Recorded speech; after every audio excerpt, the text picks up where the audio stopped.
For all those who appreciate the work that we're doing here on Standing for Truth, please hit that subscribe button because we are just getting started.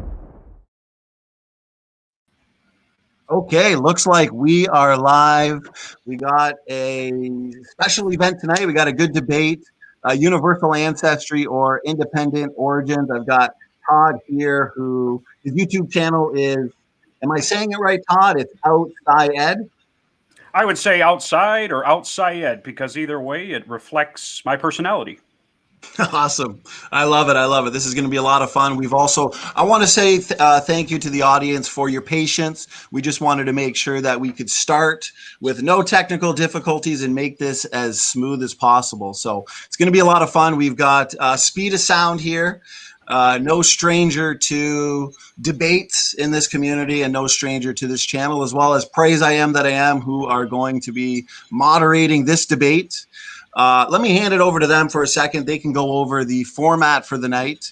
And I also want to thank them both for giving us their time to help out with this important debate. So whoever wants to start, thanks for being here. Speed and Praise. Go ahead, Praise. So tonight's format will be 13 to 14-minute opening, 6-minute rebuttal, and then a 50-minute open discussion period with 3-minute intervals. So if someone starts speaking in the open discussion, we're going to let them proceed up to 3 minutes, and then after that it goes to the next person. So yeah, I'm looking forward to this. No over talking, no bullying, and me and Speed of Sound will try to handle that. So yeah, good luck everyone. Awesome. Well, thank you, Praise. Yes, definitely looking forward to this one. Speed, thanks for helping out. Thanks for moderating this with us. Yeah, we're doing an after show after this on my channel, but I am the token atheist here. My only job is to yell at these guys if they overtalk. So fairly, and I will be fair about that. So we'll make sure not to mess with you. I've seen you moderate debates before, Speed. Even though we may have disagreements, you do remain neutral and fair. So I respect that. I respect that. And Todd, thank you as well for doing this debate. Looking forward to it. Welcome. Thanks for giving me your time for this. So why don't I hand it over to you for a brief introduction? You're kind of new to this channel, so if you can go over what you're doing, who you are, anything you might want to let the audience know about yourself. Okay, well, I'll try to keep it within the confines because we had talked a little bit about time and whatnot, but I should be able to get it done in there. But anyways, hello to everybody. I am Todd of the OutSci'Ed channel. I've actually changed my channel around a few times over the years and kind of a different format. So I actually have a couple different channels on YouTube, but most of them do pertain somewhere to work in statistics and that, and for my job and things regardless. But the big thing I just kind of wanted to say is I'm not new to this whole topic of creation and evolution. In fact, I've been in this for a very long time, not in this community, but in the community of talking to people, the old church I used to go to, the community I grew up with. In fact, I came from an area where when you went to meet different people or when you ran into different people, they didn't ask you necessarily, like, do you go to church? They would ask you, what church do you go to? Now, here's the thing. I do not want to get into religion in this debate specifically because I am about science education, and I will stick to that because I do believe that the idea of science and religion can coexist to people. I do admit to myself, I do struggle with that, but that doesn't mean that I don't see how some people can find that in there. So I'm going to strictly stick to the scientific principles here, but just to kind of give you a little bit about my upbringing in there, this isn't something I'm new to. So I did go through this. I did earn a degree in biology as well, and I was very strongly following creationists at the time. But back in those days, there was no YouTube. There was Google Video. There was little corners of the internet. There was passing DVDs around at church. And those were the good old days. So those of you that get to go and click and look up answers on YouTube now, you can count your blessings. But back in those days, when I was earning my degree in biology, it was a constant struggle. How do I reconcile this with my faith? Now, people can say to me today, well, if you turn from being a creationist, you clearly were not a true creationist. And that is a no Scotsman fallacy. You're no true Scotsman. I was an ardent creationist, very much so. In fact, I could out-talk you on any subject about creationism back then. In fact, I was so hungry for more answers, I sought it from as many places as I could, and I had to go outside my church for that. However, I knew that it would be a difficult thing earning a degree in biology and encountering all this. So I did everything I could. And I would like to thank people like Dr. Kent Hovind back then, because I remember learning as much as I could from him. In fact, when I took electives in my degree, you could sign up for cell biology, developmental, and I took evolution because I thought, I want to challenge myself on this. I don't want to take the easy stuff. And when I took the class, I remember they gave us a final exam assessment, but it was one of those things my professor was trying to show us the bell curve. And I remember when she put the stuff up on the screen, there was one person on the final, and this was a final assessment, and whatnot. There was one person who got above 90%. I just wanted to cut you off real quick, Todd. As long as you understand, this is just your intro to just yourself. So this wouldn't be. No, I was told I had a 14-minute intro. I was not aware of that. But, I'm saying this is just an introduction of who you are, as in breaking the ice. Then we'll get into your opening presentation versus intro. Nope, I was not told there was an intro. So, okay, I was just trying to keep my stuff within my time constraints. All right, go ahead. No. If you want to start, so thanks for being here. I'll give a brief introduction. I mean, for myself, this is sorry. You told me I was going first, and that's why I wanted to. I thought I didn't want to lose time. But okay, thank you. Well, Todd, maybe because you're new to the debate community. So typically what we do is I think it's just kind of respectful nature for any debate is we allow the debaters to give a brief introduction as to who they are, what they're doing at their channel. That would be separate from the opening presentation. So that's fine. So when you start, you could just restart your time. There's no worries there. So for myself, obviously. Yeah, so for myself, I'm no stranger to this channel, obviously. I'm looking forward to this. I've personally had roughly about 60 formal debates, and I've been studying this topic for quite a few years. So I believed in evolution throughout my college years and feel I understand the theory quite well. I feel it's important to understand each other's positions to argue against it appropriately. So that's just my brief introduction. Everybody knows who I am. I appreciate your introduction as well, Todd. Now what we'll do is we'll hand it over to you. You got between 13 and 14 minutes. No rush. Take your time for your opening statement, we'll call it. So go ahead. If you need a screen share, let us know. All right. Well, I appreciate it because I'll just restart the clock then. Like I said, I wasn't told there was an intro, so I just didn't want to lose my time and stop there. I've had that happen in the past. Actually, don't start your clock. Actually, don't start your clock yet because your webcam image, I don't know if it's just me, it's really blurry. So if it's an issue continuing, you may want to just shut off your webcam or praise. You may want to, let's see. It looks better when it's like this. But we don't want people looking at a blurry image the whole time. So it's up to you. If we can improve it, keep the webcam on. If not, it might be better to just shut it off. Just let me know because you guys are coming in relatively fine. And like I said, I use this all day long. But then again, it is nighttime and maybe there's internet issues in the community or there's a lot of StreamYards taking place or something on the server. But just let me know. You can interrupt me too if you have to. Are you still there? Yeah, I was on mute. So yeah, everything's good. Praise and Speed, since you guys are mods, maybe just watch out for how his side looks in terms of like blurriness. And if Todd needs to screen share, Praise, I can also control that too. But let's start. Do you want to set up a screen share now, Todd? Well, don't I just click on screen share down here? Yeah, but it takes like a minute or so. I noticed that. So yeah, whatever I have to do, because I do have stuff to share on the screen though. Yeah, go ahead and get that shared and then you start your timer. All right, just click on this screen share. Yeah. So, okay. See, that's the thing with this software. You have to practice it ahead of time. I'm used to Google Meets and Zoom, and it's a tad bit different than this. Yeah. All right, well, I'm not sure what to click on, but I would almost rather... All right, I clicked on screen share at the bottom, but I have nothing to share at this moment, so. Oh, okay, that's fine. Okay, go ahead. Okay. So start timer. You ready? Yeah. Go. I just hope I'm able to. Okay, I'll go ahead. I just wanted to, hopefully I don't lose my groove in there. No, I was just trying to say earlier, just to kind of give an introduction about myself, that people could easily put it off and say I was no true creationist. It's really frustrating to hear that, but I have watched debates over the years where people will accuse people of saying, well, you were not a true Christian, or you were, which again, I'm not going to try to get into religion in that, but they would say you are no true creationist because how could you see evolution and then change your mind? And that is something I've asked myself for a long time because it definitely was not a slow journey. However, it was a journey that did take me into the different corners where you had to start looking at different sources, really investigate the claims that people were saying. So, for example, I I was trying to get back into, this is where I was trying to not lose my train of thought there. When I signed up for my elective class in college in evolution, there was one student that got above 90% on the final. My professor put it up on, kind of trying to show us the bell curve before she put the curve on the grade. And I remember with pride, I saw my grade was a 96%. And I thought to myself, here I am, a creationist, a young earth creationist, and I got a 96%, and the average on that test was in the low 70s. And I remember thinking, I know all this stuff, and clearly I do not believe this stuff. That was a proud moment for me. And, there is, you can understand there's a lot of pride with that.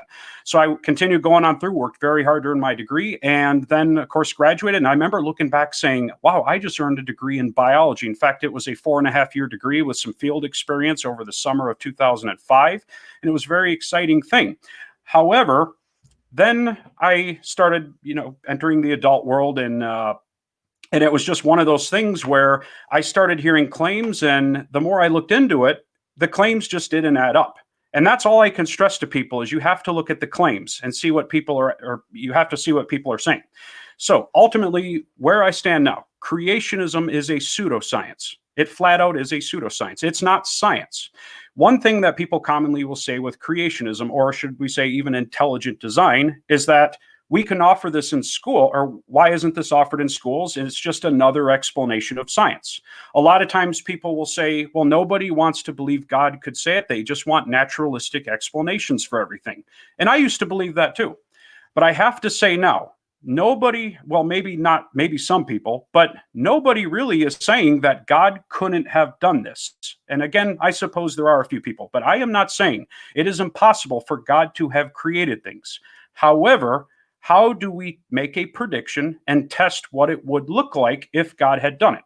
The same thing with a ghost. If something was to fly off your counter, now we could sit here and get on a whiteboard and write all the explanations for why that flew off the counter there. And we could probably sit and come up with 100 different things, from maybe there was a magnetic field that changed, maybe there was a string pulling on it, or we could even say God did it. But each one of those other ones, I could probably come up with a test for. I could look for the strings. I could look to see if it was magnetic and it could be pulled on. Maybe look and see if there was a giant magnet outside. But no test I could do could see if a ghost actually knocked that over. That does not deny and say a ghost is not possible. It is just simply saying it's outside of science. Now, having said that, creationism is a pseudoscience because it does not follow the scientific method. It starts with a conclusion and it looks for evidence to fill in the gap. And so just to kind of show and explain what I'm trying to go through with this, I am going to try to share my screen at this time. And this is where you have to kind of bear with me a minute because I have to figure out this application sharing thing here. Okay. Actually, I'm probably just going to have to go through my, put this on myself. The scientific method, make an observation. We are supposed to see things without preconceptions in our mind. And we look at it and we always ask a question. What is this and how did it happen? Only then do you form a hypothesis and you try to come up with an explanation as to why it happened. This includes finding bones in the dirt. This includes, like I said, seeing something fly off the countertop. What we don't do is we look at rock layers and say, well, the Bible said that this happened, and therefore let's look for evidence and let's try to come up with different explanations for this. We don't start with a conclusion in science.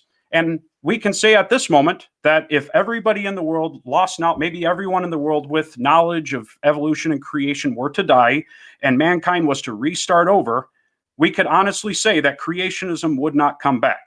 But knowledge about evolution and common descent would come back because it is testable. And that claim that it is not testable, it is just flat out false. Okay.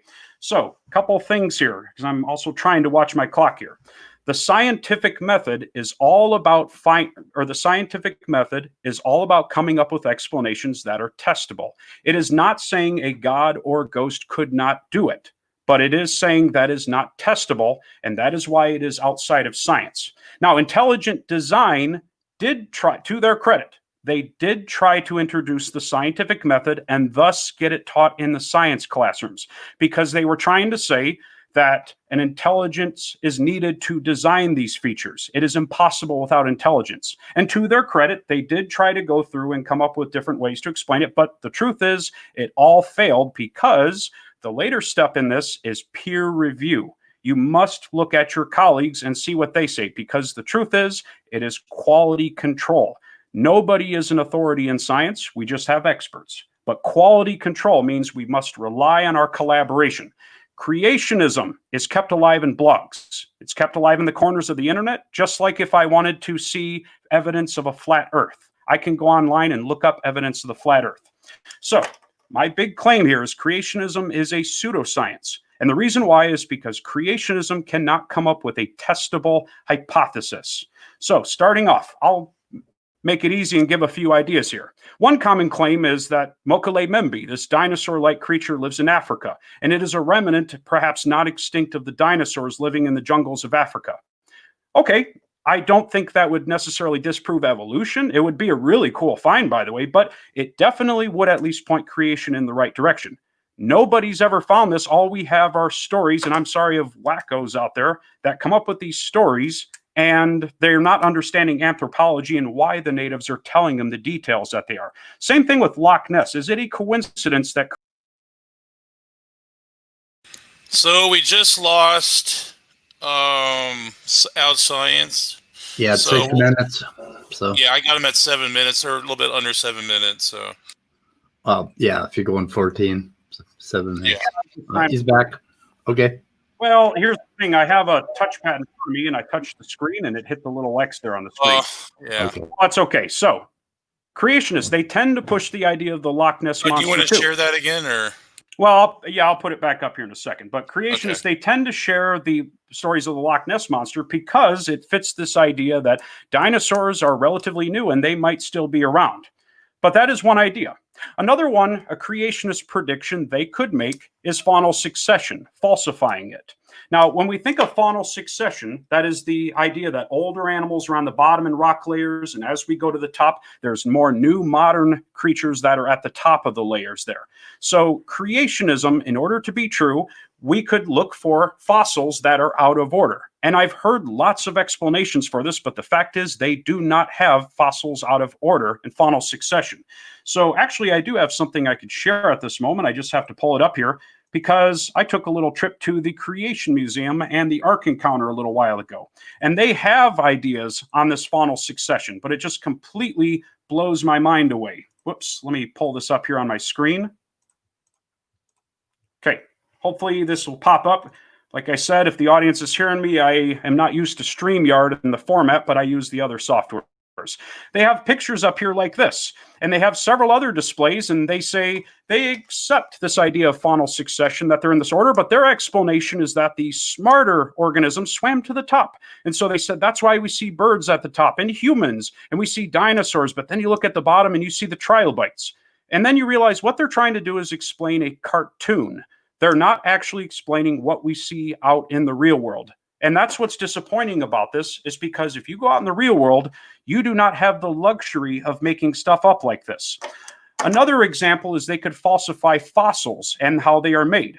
Now, 6 months ago, I debated Joe Taylor. He is of the Mount Blanco Museum in Texas, and he is a paleontologist himself, and he boasts a very large collection of mastodon skeletons and dinosaur. And I mean, he looks just like Robert T. Bacher.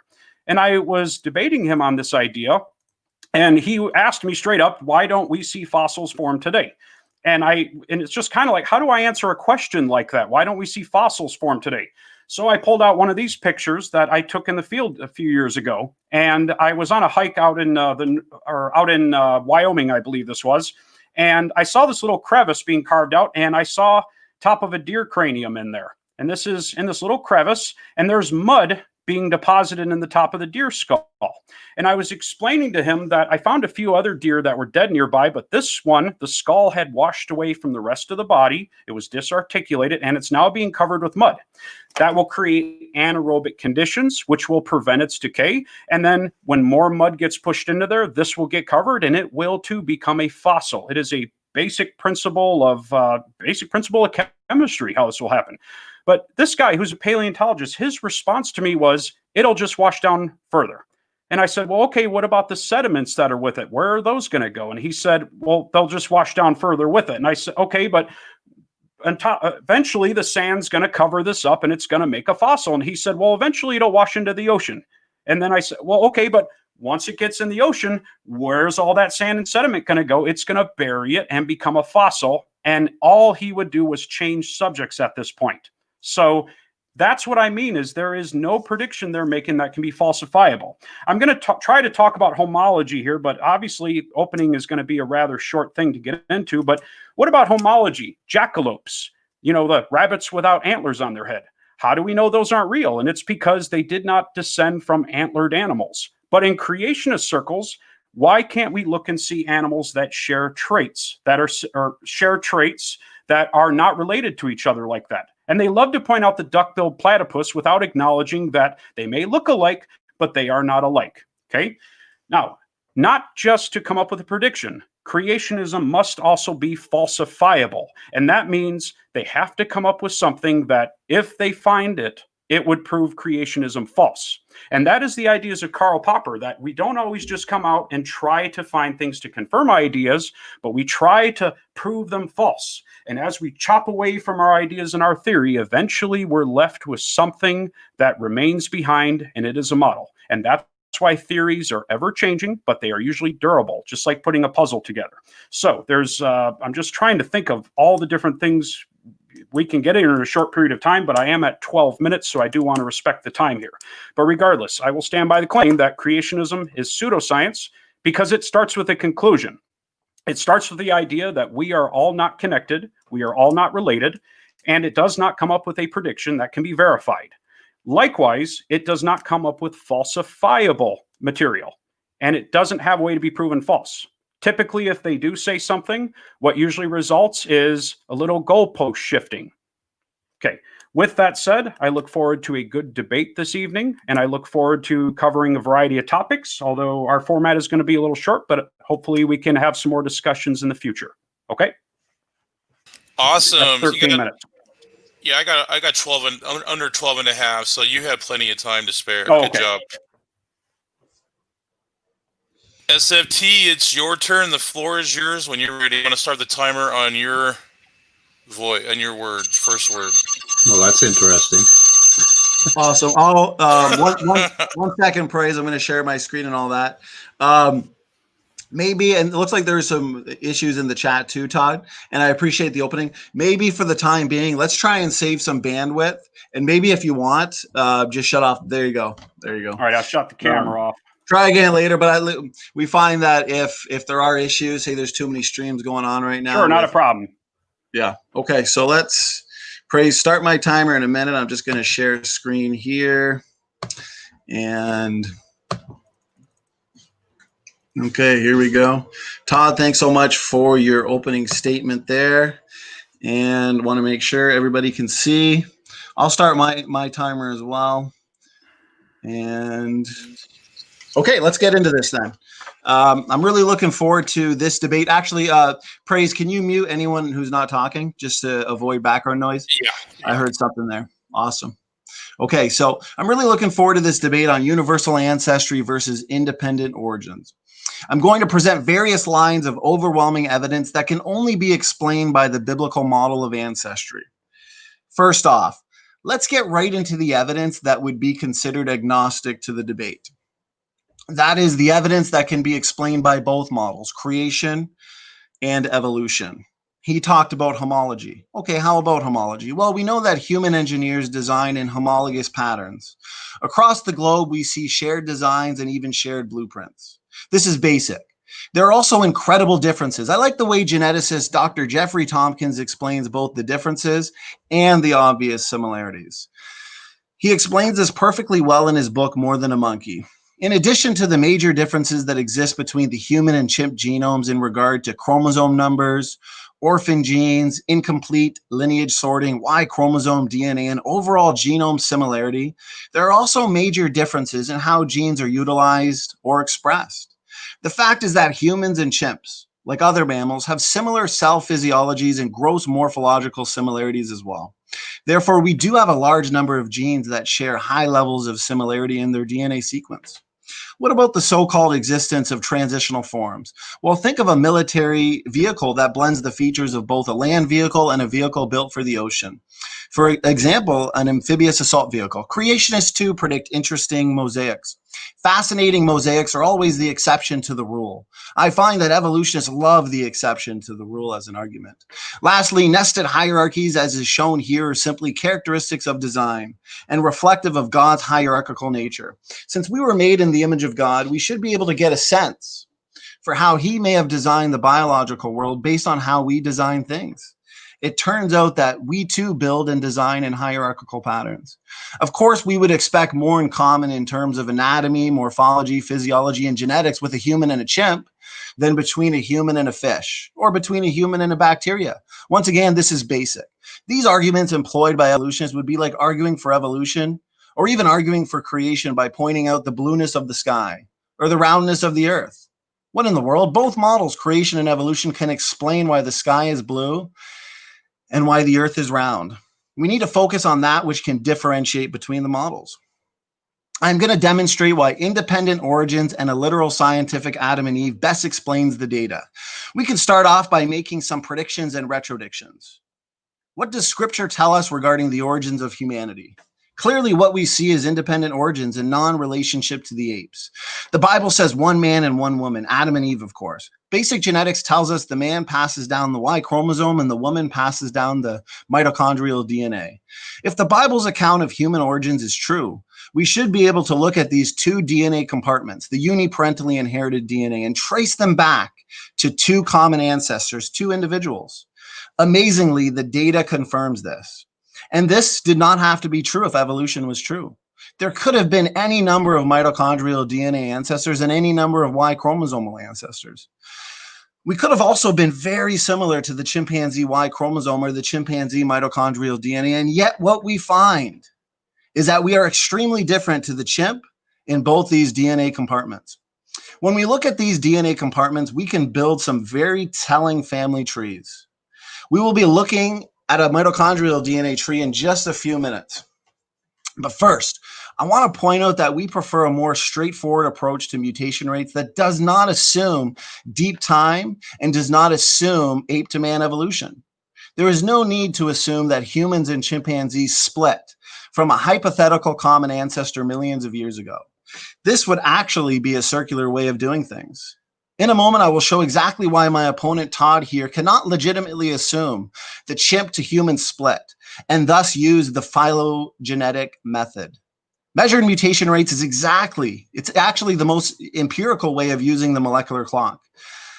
I like high confidence science and not low confidence science. An example of low quality and low confidence science would be, of course, the pathetic fossil record that involves assumptions, interpretations, inferences, and storytelling. He pointed to rocks, fossils, geology, for example. Well, it's DNA that's inherited sperm and egg, not a bone, not a rock, and not a fossil. It is in genetics. This is where we can best determine and answer the question of ancestry. All we do with the empirical method is we simply compare mutation rates in the present using parents to offspring. This is what's called the pedigree-based method. Now, remarkably, when comparing mutation rates between parents and children, the mutation rate is much faster than the phylogenetic rate, which actually assumes ape to man evolution. Mutation rates are fast, and guess what? There are only a few mutations in the genome. For example, there are only a few mutations that separate any human being from the mitochondrial Eve DNA consensus sequence. We know Eve, we have her sequence. More on this in a bit. Measured mutation rates are where we get a very young Eve, and as a matter of fact, it is also where we get a young Y chromosome ancestor, being Noah, of course, according to our model. I want to point out the fact that evolutionists do not want to use this fast mutation rate because it conflicts with their deep time evolutionary story. Well, guess what? That is just too bad. Therefore, evolutionists love the fossil record because they love to pull out the storyboard, of course. Let's focus primarily on the mitochondrial DNA for now. The mutation rate in this DNA compartment is far too fast for the evolutionists. What they want to do when it comes to mutation rates in this DNA compartment is look at the differences between humans and chimpanzees and say, oh, looks like we have been separated for X number of years, millions of years, of course, according to them. As a matter of fact, the number has actually changed quite a bit throughout history. This has a lot to do with the fact that there is a huge waiting time problem in being able to fix so many new mutations in the human and chimpanzee lines following the hypothetical split. Okay, let's have some fun. Let's give you a solid visual on all of this right here. And this debate is regarding universal or separate ancestry. So I don't want Todd to waste time focusing on the evidence that is agnostic, the evidence that both models can explain. Remember, both models can explain why the sky is blue. I want him to explain the differentiating evidence. Todd, please explain this data for me, or unfortunately, universal common ancestry fails. This right here is human mitochondrial DNA. I got this photo from Dr. Robert Carter, who took this from the 1,000 Genomes Project. This is a family tree of all the mitochondrial DNA genomes in the world. And I hope everybody can notice the obvious pattern. Evolutionists typically close their eyes at this part. This pattern is exactly what we would expect with explosive growth from a single person. There is history on this tree. We see geography. We see African-specific groups, Europeans, Asians, etc. This is all very fascinating and empirical, and we can make testable predictions that are falsifiable, something that Todd said we do not make as biblical creationists. So back to the pattern, This is exactly what we would expect given the biblical Eve. We are looking at, as I stated earlier, explosive growth from right here, a center point. Also, please, over here, if you can see my mouse here, please have a look at this haplogroup in Europe, HVR. Notice how the branches have different lengths. Do you know what this means? These people all have a common ancestor, and yet one group in there have happened to pick up twice as many mutations as their cousins. If we can pick up more mutations in the same amount of time, this means we cannot look between humans and chimpanzees and make an assumption about when they split. X million years ago, for example, as they would say or purport. This right here is random mutations occurring in populations over periods of time. What we see is a pattern. This pattern goes back to a center point, as you can see here. Mitochondrial DNA mutates fast. We're looking at one woman, recent, exactly what the Bible says. Mitochondrial DNA has very little variation worldwide. Humans in general have very low genetic diversity. How does Todd explain the data? What testable predictions can he make? What rescue device will he invoke? The post hoc, ad hoc, out of Africa population bottleneck? We shall see. Evolution is dead. Can Todd make testable predictions on mitochondrial DNA phylogenetics and mutation rates? Remember, it's genetics. It's DNA that's inherited sperm and egg. Look at this tree one more time before we move on. This is clearly a reflection of only thousands of years and not hundreds of thousands of years as proponents of human evolution would purport. There are not a lot of mutations on this tree at all. Without evolutionary-based assumptions, the clear and obvious conclusion is that this tree is young. And we've all descended from a single female ancestor who is nothing like the chimpanzee. I like the way Dr. Carter points out that on average, there is about one mutation every other generation. This means that this tree is only a few hundred generations. What a coincidence that this is exactly where the biblical Eve is. Not to mention all mitochondrial DNA is incredibly similar. Nothing like the chimpanzees. We have low genetic diversity. Our Y chromosomes are geographically specific and also contain low variation, with no highly ancient or highly mutated Y chromosomes. Can Todd show me a highly mutated Y chromosome on this planet anywhere? This is bad for deep time evolution. Evolutionists don't use measurable mutation rates. Okay, let's take the last 3 to 4 minutes here to fly through some more irrefutable lines of evidence for independent origins and against universal common ancestry. Okay, all Y chromosomes, and pay attention to the images and papers that I have here. All Y chromosomes can be traced to one single Y chromosomal ancestor. All male Y chromosomes on the planet are incredibly similar. There is very low variation in the Y chromosome, indicating that we came from a single ancestor in the not so distant past. Here's some testable predictions based on this model. Exactly what Todd said we don't do. He might not be up to date on the data. Now, guess what? The Y chromosome has also been found to mutate fast. There is only a few mutations separating any person on the planet from the Y chromosome Adam sequence, or according to our model, Y chromosome Noah. There are only about 4,500 years worth of mutations, as you've seen from this paper here, in this male-specific chromosome. The only way to explain a Y chromosome that is incredibly similar worldwide, but also mutates fast and does some pretty weird things is by the biblical creation model of ancestry. It turns out that when the chimpanzee Y chromosome was sequenced, as you can see here, it was discovered to be less than 70% like the human Y chromosome. The Y chromosome is uniparentally inherited DNA, as I stated earlier. It is essentially immune to recombination. The Y chromosome should have been vastly more similar between humans and chimps. How does Todd address these problems with his model? The allelic patterns we see today have been explained very easily through numerical simulations. The genetic patterns we see can be explained simply by the fact that we see fast mutation rates, fast recombination rates. As a matter of fact, as you can see here, exceedingly fast in many African people groups because they have more working PRDM9 enzymes. And gene conversion, of course, will help significantly. For evolution to be true, they need to slow these numbers down exponentially and unrealistically. We do not. The rates fit perfectly. And if they need to speed up at all, this can easily be done with our two biblical bottlenecks, creation and the flood, rapid genetic fixation. I could go on all day. I've got 2 minutes here. So since I've only got the 14-minute, let me just end with some questions and arguments I want Todd to find time to address in either his rebuttal or discussion. How does Todd explain away all the latest research showing clearly the overturning of human evolution? Paper after paper and article after article, as you can see here. New studies shake up human family tree. Australopithecus sediba, not likely humans' ancestors. Human missing link fossils may be jumble of species. No more clarity to human evolution.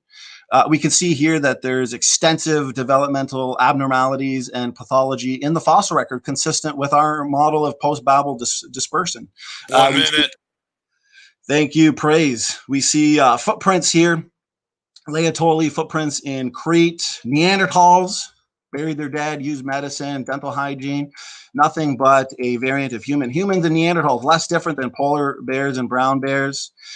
Human genetics shows that Neanderthals are highly inbred. How does Todd explain the evidence for forward-thinking mechanisms in the genome? Epigenetics, for example. So I got 30 seconds here. Let me finish with a couple more questions.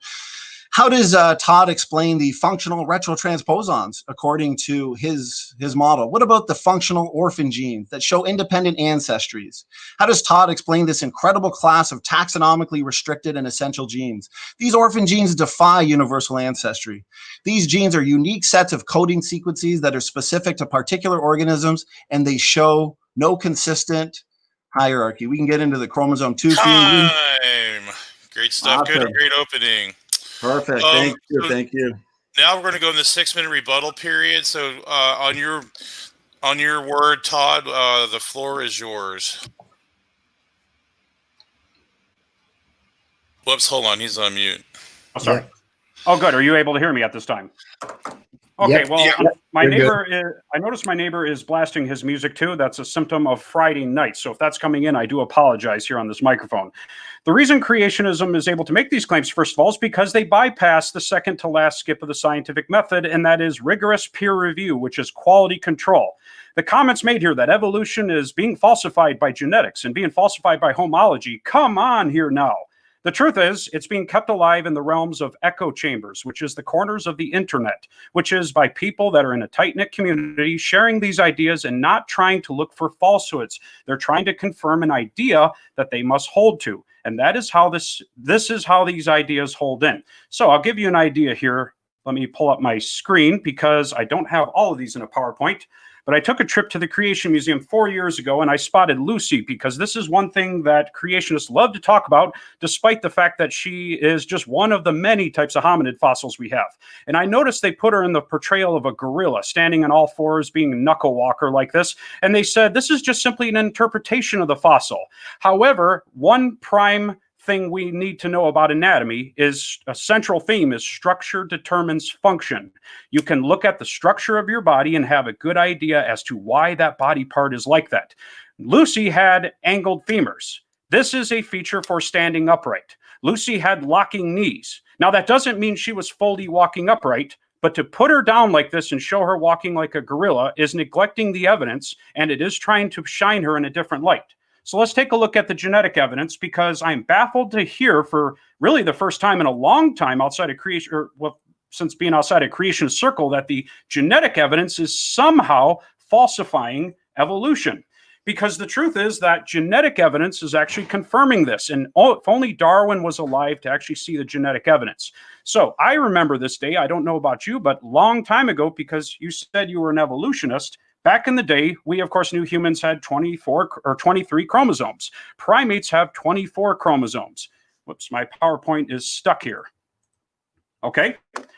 The common question we had to ask prior to the days of the completion of the Human Genome Project is how could we have this common shared ancestry with the rest of the primates? There was an idea that perhaps we lost a chromosome, which we would call like a monosomy condition, but obviously that wouldn't make sense. We know there would be a lot of genetic defects here. So one prediction evolution could make here is that we could look for something in the genome, maybe a chromosome fusion of sorts. Again, how could creationism explain this? They would say that this is simply independent origin. But the answer came in 2008, because in 2001, the Human Genome Project was completed. And due to our rapidly emerging technology, the Chimpanzee Genome Project was completed. And it turns out the answer is right there in chromosome number 2, chromosome 12 and 13. And this was a prediction evolution was able to make, that we would find, kind of like fortune telling, we can see in the future that we would eventually find something in the DNA evidence. How can creationism explain this? I have heard of explanations, and frankly, it's laughable. You really have to twist this really hard and spin it, as I'm doing here, I suppose, with spinning that to make this fit. But if we take chimpanzee chromosome 13 and 12, and we put them right on top of each other like this, you see a perfect match of our chromosome number 2. Now, a prediction could also be made from this. The centromere, which is the not so middle part of the chromosome, but it's where the kinetochore is at for splitting during mitosis. There's a protein filament there. And we can see the 2 centromeres that would be on the chimpanzee 2 chromosomes. So the next prediction was made. Where is this extra centromere? And all it took was a short period of time. Sure enough, we have, you could say, a fossil relic. There is a second fossil, almost, I could use the word fossil, centromere in our own chromosome 2. This shows us, and we were able to predict this ahead of time, that our chromosome number 2 is a fusion of, well, we could say the ape chromosomes. And we are not a descendant of a chimpanzee, by the way, but we are a descendant of the apes, and we still are an ape, by the way. Okay, so next thing, homology.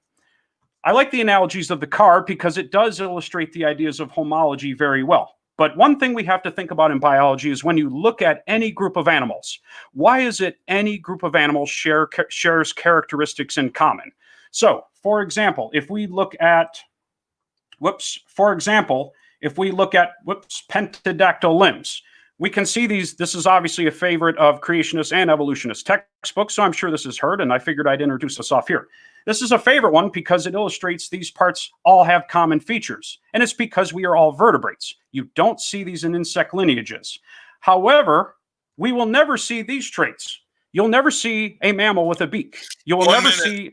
Okay, thank you. You'll never see rabbits with antlers. You will never see a crocodile head on a duck like this. Evolution does not predict this because they did not evolve from the same lineages. I'll give you another one here. Okay, is an echidna related to a hedgehog? Because I look at it and I could say, wow, they're pretty similar, because creationists have a very loose definition for kind. And they would say any 4th grade kid can look at this and say it's the same kind of animal. Because I look at it and it kind of looks like the same kind of animal, but no. The hedgehog is actually related to the moles. And the echidna is actually related to the platypus. And you can see this in all the features it has. It is a monotreme. It is related to the platypus. It has vitamin C only synthesized in its skin. It has ear bones in its skull. All of these features, but you can look even closer at it, and you can tell this is related to each other, just like you could if you had a DNA test and you looked at your child. It is related to each other. I believe that's 6 minutes. Thank you. Yeah. Thank you for your rebuttal. And SFT, when you're all ready in your first word, I'll start the timer when you're ready. Awesome. Don't start it just yet because I will be screen sharing. Actually, I'll say a couple things. You can start it right now on my first word. So this is going to be pretty easy. He addressed almost nothing of my opening, probably all went over his head. If Darwin was alive, he would probably be, and praise, just make sure you're muting other people. If Darwin was alive, he would probably be a creationist, given how significantly the genetic data demonstrates independent origins. He didn't even attempt to rebut the Y chromosome data, the mitochondria, mitochondrial DNA data, for example, that actually leads to accurate testable predictions and retrodictions. Evolution has attempted to make predictions and failed. For example, the fusion event that he harps on, I'll destroy that in 1 second, actually. Todd must not also be aware of the fact that afarensis is a chimeric species. You know what? I'll screen share here real quick just to go over a few things on the human evolution side of things. Okay, so with the chromosome 2 fusion, there's some major problems there based on the fact that the site itself is far too degenerate. There's absence here. I'm not sure if Todd's familiar with the Ventura paper, but we're looking at a lack of evidence for not only ape-specific satellite DNA, but also for the cryptic centromere itself. I know he pointed to an area. We can discuss why that actually cannot be the purported area for the cryptic centromere, but this so-called fusion site itself is actually overlapped by a functional gene. You can't get functional genes by slamming together two chromosomes. It's just not going to happen. Now, fusion events do happen. So the fact is, the evidence, the genetic data seems to suggest that there wasn't a fusion event. But even if there was a fusion event, it's better explained from our model since we can explain it through a bottleneck at the flood. Todd, I've heard, said that God made it that way. He must be ignorant of basic genetics because fusion events do happen. We see it. Therefore, if it occurred, it makes sense that every single human being today would have it because of that bottleneck of 8 people. How does he explain, according to his model, every single human being today having that fusion event? But before he answers that, he's going to have to answer, why is the area so degenerate? Why are the sequences that are found there, why are they found all throughout the genome as functional DNA units? Not even unique or specific to a fusion site, and also explain why there is a lack of ape-specific satellite DNA at that area. Let's get into some of his human evolution claims. Yeah, he pointed to the fossil record. What we see in the fossil record is abrupt appearance, stasis, and significant overlap.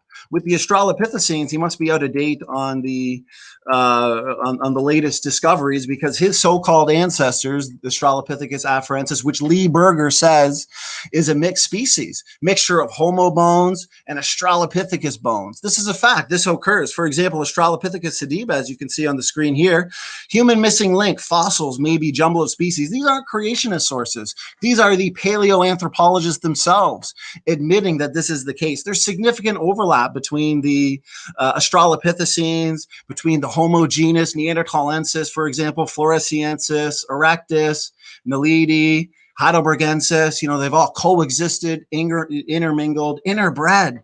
There's so many problems with the out of Africa scenario. He talked about peer review, quality control. You know, I agree with that. Creation is testable. Evolution has been tested and it's been falsified over and over and over again. Bones, rocks, geography, geology, they're not inherited sperm and egg. Okay, testable predictions have been made on the creationist side when it comes to Y chromosome, mitochondrial DNA.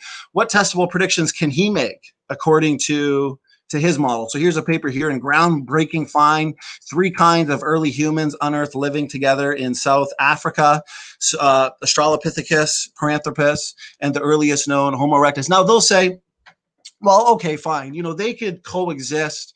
For example, a wolf and the domestic dog can coexist, although the domestic dog came from the wolf. But based on what we know about the Laetoli footprints, the chimeric nature of some of the Australopithecines, the domestic dog cannot live before the wolf. We cannot live before our grandfather or our parents, of course. So this as well has been falsified. He must not be aware of the significant overlap we see in the fossil record. Humans and Neanderthals less different than polar bears and brown bears.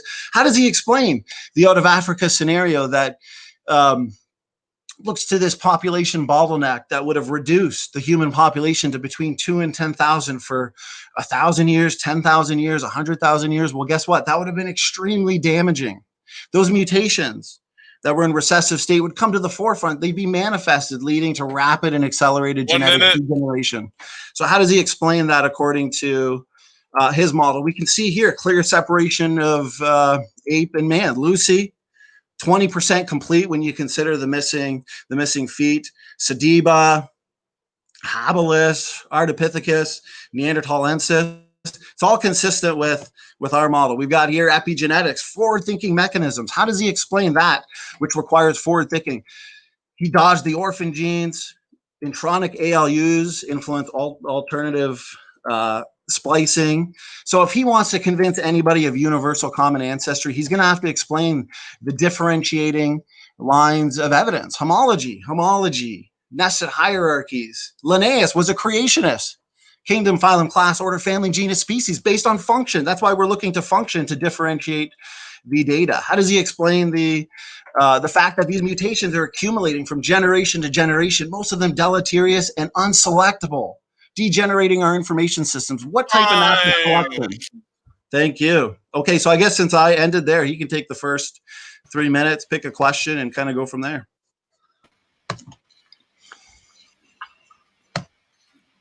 Still muted.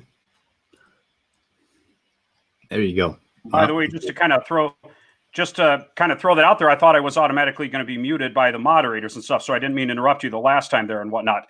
Okay, so obviously one thing that's kind of an issue with debates is having time to actually get into questions and get through things. This is the famous Gish Gallop. All right, let me go ahead and throw some things out here. So one thing that creationists love to talk about, if I can get the screen shared here, I'll wait a second until it pops up. There we go. Get it to pop up here. One thing creationists like to talk about is Ernest Haeckel, and they talk about the falsification of embryology. Now, Ernest Haeckel, the funny thing is, most biologists, in fact, when I was earning my degree, we didn't really talk about Ernest Haeckel. It's a whole different subject, but the fact remains that we have similarities between vertebrates. Haeckel was actually going for the theory of ontology, and he did have a little sleight in hand in his drawing, but that does not change the fact that we have similar development in our structures. And it took me a while to think about the significance of this. So what if we look like each other when when we are developing embryos? But think about this here. If we go to an alien planet, we would not expect to see similarities in embryos. But when you look at family pictures like this, you can see children and their parents. These are each pictures of father and son, mother and daughter, and you can see a picture of father and son over here. They are at the same age. If we wind the clock back, so don't look at a grandparent and a grandson. If you wind the clock back to when they were about the same age, you can see these similarities develop, and that is because there's less cell differentiation. They retain their similar traits early on, and if we wind the clock back even further, we can see this even in humans. But we wind back even further, we can see this even in distant relatives, which are the other vertebrates. Now, we can look at these and see similarities because there is a similarity there, okay? Now, moving on here, I can ask you this picture, but I have this all pulled up here. Can you tell which one is different? We can see similarities, but the big difference, I'm trying to watch my time here. The big reason there is similarities is because they are related to each other. And the more related they are, the stronger the resemblance, okay? And we can see these similar traits here. And that brings me into my question that I'm getting at. And it talks about embryology. Why do we see these similar structures in the early development here? Now, again, if we were to go on an alien planet, I would certainly not predict that an alien would resemble anything like this. I would expect to see this in creatures that had a similar genetic structure and were actually developing similar based on the structures. Creationists explain this by saying God did it. They simply explain this by saying God created us all in his image, and this is just simply God's handiwork. But again, why do we retain these features? Why?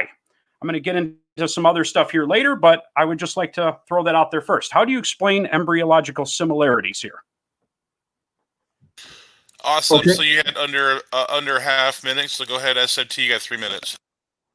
Awesome. Okay, well, if we expect similarities on the anatomical and morphological level, and also would then expect it on the genetic level and the blueprint level, all types of vehicles, for example, have similarities in their blueprint stages, just like many animals have similarities in their embryological developmental stages. Todd here seems to want to focus on that which is agnostic to the debate. Creation and evolution can both explain the blueness of the sky and the roundness of the earth. I feel like he stepped into a time machine 30 years ago and entered 2020 with the most outdated, sad, pathetic arguments. I'm sorry to say it. It's like Todd, it's like you dodged every single question that I had in my opening, every single argument that I had in my opening. You said I gish galloped, but then didn't even attempt to address one of the arguments. Why don't you take one of my questions, one of my arguments, run with it? In my rebuttal, I addressed everything that you mentioned, including the claims you made on the Australopithecines, human evolution. I showed a number of papers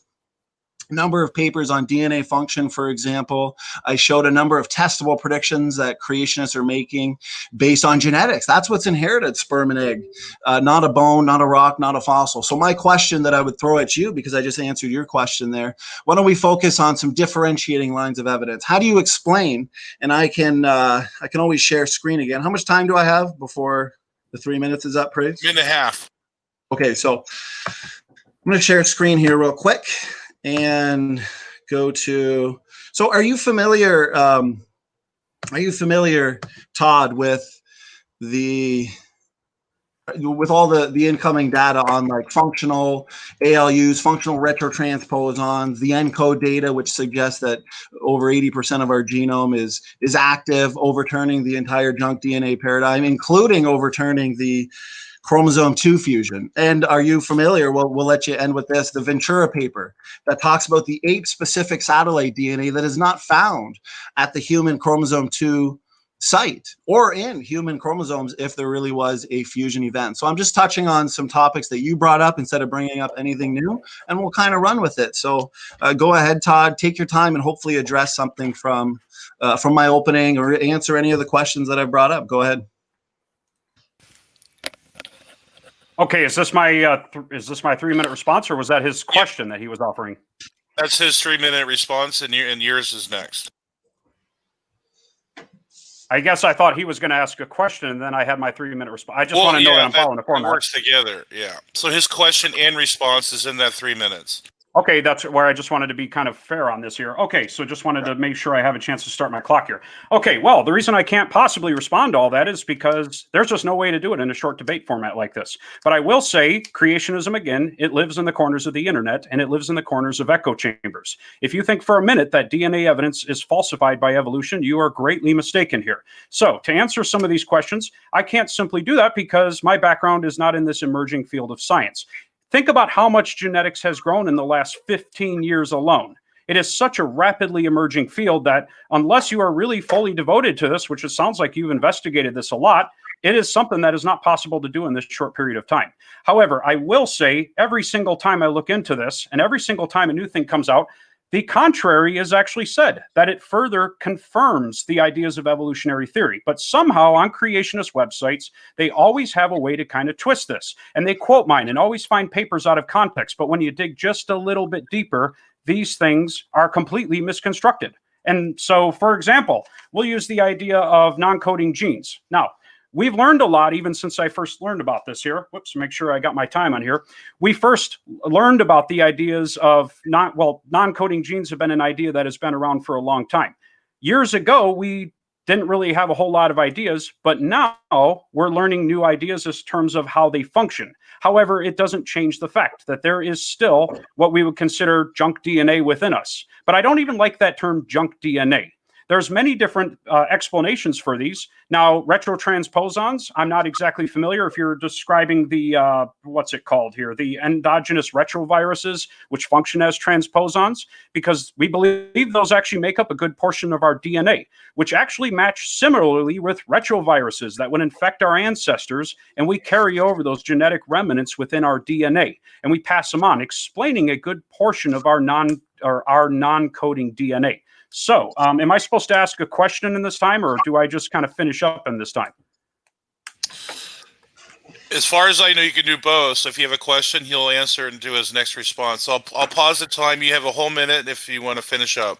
Oh, gosh. Well, sorry. That's the thing is being our first time here, I just wanted to make sure I had enough time to throw something out here. Okay, so let me go ahead and share my screen and try to get this on here real quick. So I brought up the embryology thing, and, you know, maybe it is a little 30 years ago, but the fact remains that embryology is a powerful tool because it does show something that is of this earth, not something that is independently created. And I get to that because on this next slide, we look at fish and mammals. You can see the similar structures. Now, I do know because my teacher told us that gill structures were on us. And that was an easy thing for me as a creationist, because it simply was not, or because it's simply not true that we have gill structures. But these structures on embryos, the pharyngeal flaps do develop in gills of fish, and they develop to parts of our face. But when we look at how these other structures develop in fish, you can see we have these gill arches, and you can see where the blood vessel goes, including the vagus nerve, which controls the heart. And you can see behind gill slit 5, the 4th branch going behind there. Now, in mammals, it's a little bit different, because we have the heart coming off of the dorsal aorta and the carotid artery. And because of this change in mammals, am I supposed to? Okay, do I get time to? That's where I'm not sure about the time format here, I guess. Yeah, so in your response, you can ask a question or address a question. Everything has to be done within that 3 minutes. Well, then I'll have to finish this later then. But like I said, the format, I wasn't clear on how we were going to format this. Go ahead. Okay, so I appreciate that, but I got to say, to the audience, the debate's over. I've won. I hate to say it that way, but it's a fact. It's universal or independent origins. You fail to address any of the differentiating lines of evidence. You go back to the embryological development. Maybe that's all you have.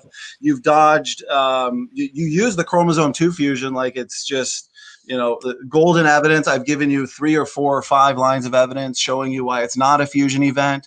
And even if it was, it would be better explained based on our model of the biblical flood with a bottleneck of 8. I've addressed all your points. You're still not addressing the Y chromosome evidence, the mitochondrial DNA evidence. That I understand. You might not be up to date on it, or up to date on the genetics. But here's the thing. You said you've been doing this for 20 years. You've said you've looked at all this arguments, but yet it's clear that you haven't moved past arguments from the 1980s. The embryological developmental stages, I've already addressed. I don't know why you're going back to it. Okay. The fact is maybe you didn't hear it in my opening, but we start with a working hypothesis that if God, we know that the Bible says that God created us in his image. And if that is actually the case, we should get a sense for how he may have designed the biological world based on the things we design, based on the things we build. We see that we build in nested hierarchical patterns. We build in homologous patterns. And on a blueprint level, we see that all different types of vehicles, whether you're looking at a sedan, whether you're looking at a minivan, a truck, an SUV, you can see similarities in the early stages of manufacturing in blueprints, but it's the final product that you see the biggest differences. I pointed to a number of lines of evidence other than these lines of evidence that are agnostic, like orphan genes, for example. What you said about the non-coding DNA.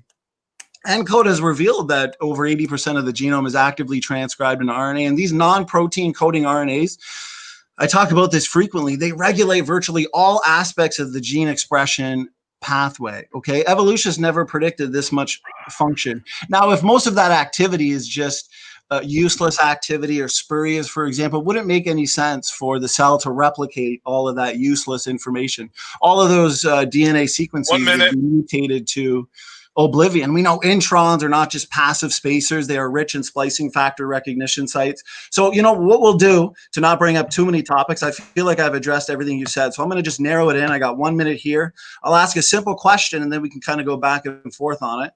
So if I go here, my question would be, if we really are related to the chimpanzee, okay, this paper is actually from, I think, 2007, so there's no excuse to never have seen it.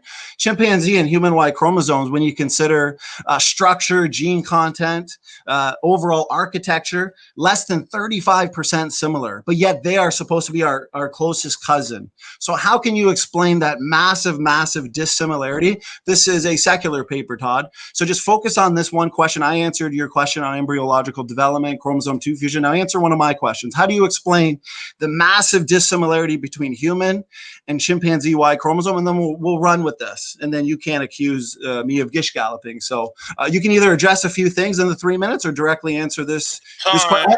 Praise, I am screen sharing for him to help him out, though. Did you make sure to screen share? Yeah. Okay. Go ahead, Todd. If you want to answer that question, go ahead. All right. Well, if I get 3 minutes here, first of all, I'll say that, again, this is a topic that I'm not super familiar with. So no excuse to see a paper from 2007. I'm not a geneticist. Would I have access to all these and read these all unless this is a topic I'm specifically focusing? I'm not falling for that trap. The simple matter of the fact is, when we look at DNA of our cousins, we can go on Ancestry.com and see who is more related to us based on this. When we look at distant relatives, even on Earth, on different continents, I can actually see who I'm related to on different continents. But when we look at chimpanzees, we see we are similar, and that is through the same standards of DNA tests. Now, you can pull up the Y chromosome and this topic here. No, I have not heard of it, and you can twist it however you'd like. That I should have heard from it from 2007. I am so sorry. Must have missed that section. But regardless, I'm going to use my time, if I can, to go back to my screen. Because, okay, yeah. well, hang on. I believe this is my time here. Hang on. I'm just going to end the sharing. Hold on. All right, we're gonna share his screen. We'll Okay, get going. I believe it's, yeah, I'm going to pull this up. Go ahead. Okay, because I was trying to get to this here. Pharyngeal arches. I was asking for why we have these similarities in us and their development. And all we could say here is, oh, this is 30 years ago, blah, blah, blah, blah, blah. And I understand that because it's easy to discount it. But again, you would not predict to see this on an alien planet. Now, look at a fish and a mammal and look at the gill arch in the fourth branch going behind the fifth gill slit there. When you look at development of the mammal, we do not have those gill arches, so you can see evolution took a different path, with the vagus nerve actually having the recurrent laryngeal nerve going behind the sixth arch there like this. And that is because the heart takes a different path. Now, when we look at humans, it goes behind our aorta and it goes up to our neck, to our larynx. And this makes perfect sense. There's nothing wrong with this. But when we look at a giraffe, it takes a 15-foot detour. This is explained because of our embryological similarities with the other animals, including the fish with whom we share a common ancestry. If we look again at us humans here, we developed from the same structures as the fish did. It makes perfect sense, and evolution would predict to find these bizarre setups. This is not intelligent design. This is just straight up, well, sloppy work.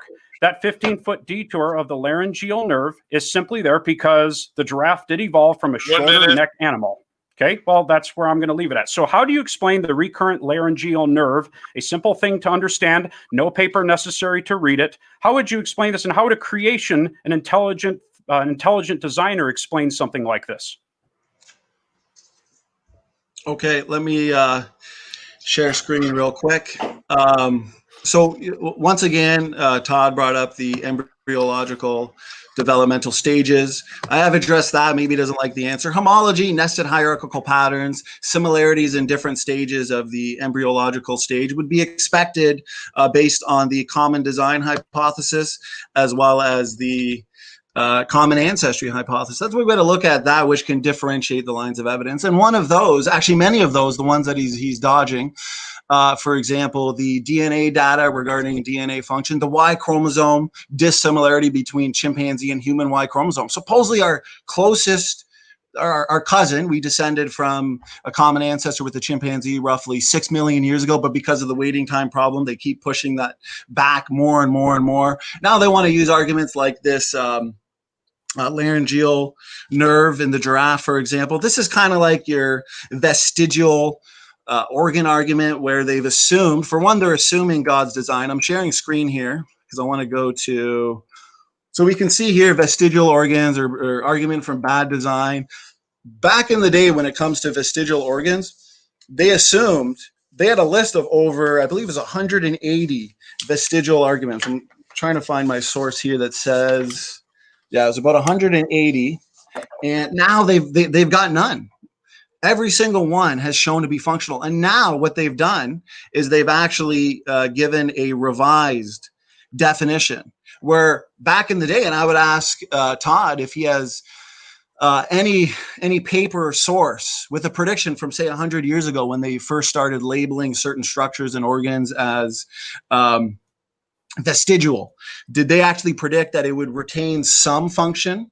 I'd like to see that, because now they've revised. Now that we see how functional all of these organs are, for example, the coccyx, which would just be the tailbone, of course, as well as the appendix, the tonsils have a similar function to the entrance to the pharynx. So the argument for bad design, where they say, hey, if I was God, I wouldn't have designed it that way. It's once again an exception to the rule. So he's going to point to this example in the giraffe, for example. There has been some good papers written showing why it is the ideal way, the ideal route. But the point is this whole junk DNA argument, arguments from bad design, arguments from vestigial organs, this is just all arguments from the 1980s. I mean, we've moved past this based on the scientific data that we know to be true. So for example, I'll end it here with this question, this mitochondrial DNA tree. Why is it exactly what we'd expect given the biblical model? We see there's only a few mutations. We know mutation rates are fast. Todd, how can you get, based on what we know about observable mutation rates, how can we get your, say, Eve to 100 or 200,000 years? Why is there such low variation in mitochondrial DNA, low genetic diversity in humans? And why is there so few mutations on this phylogenetic tree? If you could answer that, I'll end my 3 minutes. Go ahead. Okay. Well, sorry, I'm not going to fall for that one because obviously there's a lot of specialized investigation into this topic. And you know yourself, not everybody can look into each topic in depth individually. That's why I'm not going to fall for this trap. I say we stick to things that are easy enough for the common person to understand, where we don't have to look at peer-reviewed journals. I mean, obviously that is something a scientist is doing, and that's where this debate is actually being held, not in 3-minute responses over the internet like this. So all I can say with these mutation rates is we do use these. We've actually used these to look at the loss in hair in people. In fact, that explains why we have pubic lice and we have head lice, 2 separate louses on us. We can actually use the mutation rate to go back and look at different lineages and how long it took for the what's it called? Body hair to be lost on us. And by the way, why is our pubic louse so similar to a gorilla louse? Nobody quite knows the answer to that, but it seems like about 500,000 years ago, if we use the mutation rate, we can actually calculate this. So I'm going to go ahead and put the screen on here again and get my screen up here again, because I got to bounce back and forth on this. So one other thing, you brought up vestigial organs and you tried to just kind of downplay it. Oh, these lists are out there and it's just something that they always bring up, those silly evolutionists. But nobody that I am aware of in biology said vestigial organs could not be useful for something. That is a misconception. Again, that is only in creationist circles. Vestigial organs are those that had another function and have either lost most of their function, or we could even say have no function at all. But of course, you won't find that on the creationist websites. They like to spin it and say these have a function. So we could talk about the appendix. He did bring that up. And we could ignore the fact that the appendix is used for digesting cellulose because of the bacteria it harbors, and come up with silly little things like, oh, maybe it's in embryos and the development of that, while ignoring that we actually had ancestors that had these. Why are these absent in carnivores, might I add? And it's because they do not digest cellulose. What about our goosebumps? I actually looked at what Answers in Genesis said, and they said, oh, it has a little function here, but come on. This is for body hair, which, by the way, you carry a pseudogene for in your body, a non-coding DNA right now that simply does not activate. Now, you did bring up the tailbone. You did bring up the tailbone, and there are some things that attach to it, muscles and that. But again, it is a fused piece of us that is a remnant from our ancestors. But nobody said it doesn't necessarily have a function. But what about the nictitating membrane of your eye? This here is in many animals, and it's used for going underwater or sleeping. You have this, and you can even pull it out a little bit. It is still there. What about rats? Is this intelligent design for these eyeless rats? They cannot really see at all, but they have these eyes. In fact, they're faded for the most part, so they don't scrape and abrase them when they're going through things. I'd like to ask you about the Palmaris longus. In primates, it has no function. In fact, 15% of us do not even have it, and they've done studies, no change in grip strength. So as far, I'm skipping some that do have functions. What about the ear muscles? We don't hear high frequencies, but if you come behind somebody and you make a high-pitched sound, their ears will turn toward that high-pitched sound. And it's because your ancestors heard high frequencies and you still have those reflexes. And I'll leave you with this. Talk about function. Why do manatees have fingernails? Come on. When you look in a picture, you know there's common ancestry there, and they do have a common ancestry with an animal that had fingers, and it still has those nails, okay? And I guess that's probably 3 minutes there, so I'll have to leave it at that. Yeah, time up. Okay, awesome. Well, I'm not trying to trap you, Todd. This debate is about independent origins, and I have provided you numerous lines of evidence that can only be explained by independent origins. Why chromosome dissimilarity between humans and chimps, the fact that these gene sequences that are similar actually have differences in gene expression, for example, as well as the orphan genes, taxonomically restricted genes. How does evolution explain the origins of these genes that they can't find any ancestry for? Even the epigenome is incredibly different between chimpanzee and humans. I've pointed to molecular clocks, DNA function, retrotransposon function. You said that we have similar ERVs and retrotransposons in humans and chimps. Well, of course we do, if these ERVs and retrotransposons are functional DNA elements, which is exactly what we've predicted as intelligent design advocates, that these retrotransposons would have function. They would prove to be functional DNA elements. So I like to address everything, and that's okay that you're not able to, well, pretty much address anything in the debate. That's fine. We could reconvene at a time in the future for a second debate, but I do like to address everything, and I feel I have addressed everything that you've mentioned. So now you're bringing up the vestigial argument, organs argument that's been dealt with significantly. Let's go over this. So evolutionists have actually revised the definition of vestigial structure in light of the obvious demise of this argument. I'm actually shocked, Todd, that you're still using this. So when evolutionists, when they, I want to see a prediction where they said that these vestigial structures would turn out to be just as essential and functional as they turn out to be. The palmaris longus muscle that you talk about is functional. It is a flexor of the wrist, and it functions as an abductor of the thumb. When the thumb comes away, okay, from our palm, this is part of its function. Todd, no offense, I know you're a biology guy, but I got to say you seem rather ignorant of biology. Anatomists understand this, but apparently, Todd, you don't. The muscles of the ear, I've seen you use that. They're also functional, not left over from our ancestors. This is all direct predictions of the design hypothesis. We didn't have to revise the definition. We predict function, function, function. I actually have had 60 debates, and I've debated PhDs, and they don't really use the argument you're using. Goosebumps, okay? Hairs have muscles that help raise the hair. The hairs on our body are quite small, and they have a muscle and an oil gland and a hair shaft, of course. When these muscles contract, they produce, Todd, a bump rather than raise hair. So while these goosebumps are an emotional response to things that are like thrilling, or maybe for cold weather, anxiety, or if you're scared, they help with regulation, as with every other organ and structure. We see function, function, function. And yet the evolutionists want to just point to the exception to the rule. Like, what about this one? What about this one in the giraffe? The exception to the rule. You know you've lost when your argument is the exception to the rule. The rule should be the argument, and I'm showing the rule tonight. Okay, go ahead, Todd.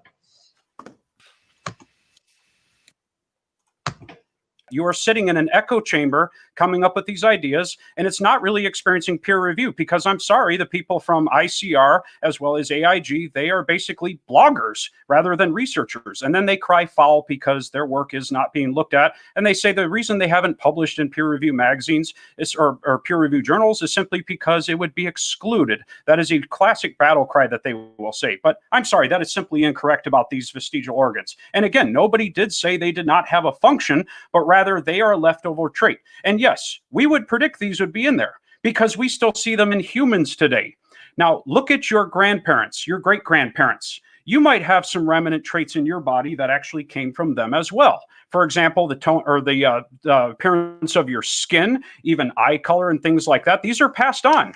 But sometimes there are some traits left behind here. So I wanted to kind of get into this, get into my next one here. My question I would like to probably address to you, I didn't start my clock here, so I'm not sure how much time I have, is how would you as a creationist define... Okay, thank you. How would you as a creationist define a kind? Because the common thing that I hear from creationists is a kind is set by the standards of a fourth grader. They can look at two things and any fourth grader can tell it's the same kind of animal. But the truth is, there is no definition to it. They even have the science called baraminology, if we can call it that, saying that we can look at any two things and any fourth grader can tell them apart, but haha, those silly evolutionists, they can't do it. And of course, we can always look at Linnaeus and say he was a creationist and he was on our side, despite the fact that he was around almost 200 years ago. So how would you as a creationist define a kind? I would like to know that. Is your time up or you have some more? I don't know what my time is, so I'm just going to... You're under a minute. You have about 40 seconds if you want to... Well, I'll just go ahead and stop there because otherwise I'll get rolling, and then I will end kind of odd like I did the first time in the first question. Okay, Okay, so awesome. you have some time to spare.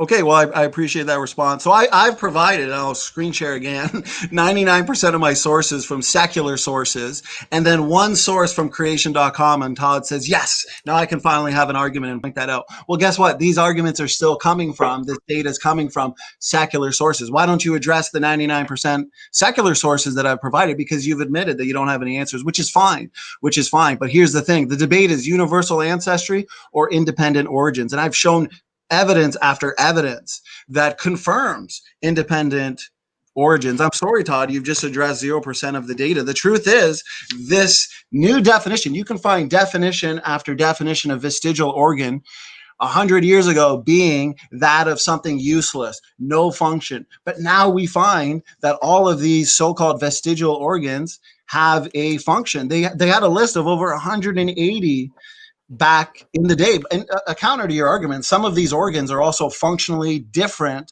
depending on the organism that we're looking at. Of course, the function, Todd, of the appendix will be different in a human than in a chimpanzee. Do I really got to point that out? This is actually evidence for my position. And I find the vestigial organ argument hilarious because evolutionists want to constantly point to the loss of structure or the loss of genes as evidence for their belief. And I say belief with capital B and pond scum to people evolution. Where are the true novelties? What, lose it all until we've gained it all? Did a single-celled like ancestor billions of years ago lose everything for billions of years until we got to human?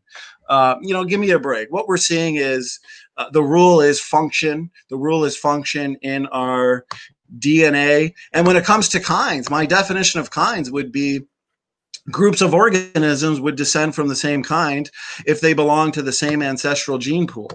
Okay. Therefore, this is why I point out, and I'm screen sharing for my last minute here, if you can approve that their praise. This is why I'm pointing to DNA function, molecular clocks, to show you that humans are their own kind. And unfortunately for you, Todd, and it's fine, you can't know everything, but based on the Y chromosome data, here's a question, okay? We say humans are their own separate created kind. They descend from their own, the gene pool of Adam and Eve. We look to the hypothesis of created heterozygosity, where God would have front-loaded Adam and Eve, and of course the biblical kinds with these pre-existing functional DNA differences. That's why we make very specific predictions on DNA function, Todd, and that's why I'm pointing to the function we now see in retrotransposons, the function we see in pseudogenes, ALUs, RNA genes, for example. Evolutionists aren't making predictions because they have to assume junk DNA. So here's one here. All human beings are 99.9% identical in their genetic makeup, Todd. How does evolution explain this? Because if we've been evolving for millions and millions of years, we should not have such low genetic diversity. But if we descended from two people, Adam and Eve, the humankind, you asked about kinds, then this is exactly what we'd expect, low genetic diversity. So I'll end it with that just very simple question. Hopefully you don't make it 0 for 10 here, Todd. How do you explain, according to your model, the fact that humans are 99.9999% identical in their genetic makeup, consistent with Adam and Eve? Go ahead. Okay, this is Genetics 101, because we interbreed. This is an isolated somebody's got their mic on too, if you could check that out. Because we interbreed. We are an isolated genetic group because we interbreed. It's just genetic. Why is that even a question? Of course our DNA is similar, or you couldn't reproduce and you would go extinct. How does this go against the theory of evolution? This is exactly what we would expect. And I'm really surprised that you're expecting a zinger out of it. So you talked about the definition of a kind, and I couldn't help but notice it sounded like you stumped a little on that, and that is because creationists do not have a definition of what kind is. And I go back to what they were saying, and that is that kinds are something that a fourth grader can differentiate. At least that's what I've heard other creationists say. You said a group of creatures that have a similar genetic pool. Well, I'm sorry, but chimpanzees are in our similar genetic pool to us. And that's the thing is, I'm fully expecting you're just going to be in denial of it. And that's what creationism is. It is a full denial of the evidence. We have a similar ancestry to the chimpanzees. Whoops, I shared the wrong screen here. We have a similar ancestry to these. So I really have to push you further on that about what is a kind? Because again, evolutionists or evolution would say that there is no such thing as a kind. In fact, even the word species is rather blurry. There is no perfect definition because we are ever changing and gene pools gene pools separate. So one thing creationists will say is they say you can look at two things like this here and say a fourth grader can tell they're the same kind. A legless lizard and a snake, except no, they're not. In fact, we can say the legless lizard has all the attributes of a lizard, including the narrow tongue, not a forked tongue, external ears, ventral scales that are paired. It has every trait you would expect to see of a lizard here. And what about this? It looks like a kind to me, but no, it's not. This is an amphibian. It is in a whole different class, and it has all the characteristics of an amphibian. Likewise, what about the sugar glider and the flying squirrel? Anybody, fourth grader, surely can look at this and say they're the same kind of animal here. Not even close. Go back even further. This is in the class Marsupia versus a rodent. They look similar, but it has all the characteristics of a marsupial. So I really have to press you. What do you mean about common or similar genetic background here? Come on. Okay, awesome. Yeah, so I got to point out that, Todd, you're wrong. I stated that kinds are groups of organisms that descend from the same ancestral gene pool. Okay, humans all descend from the same ancestral gene pool of Adam and Eve, as I've demonstrated with the Y chromosome DNA, the mitochondrial DNA, but they did not, based on the genetic data, descend from the same gene pool as a pine tree and a whale. Okay, humankind is separate from all other forms of life.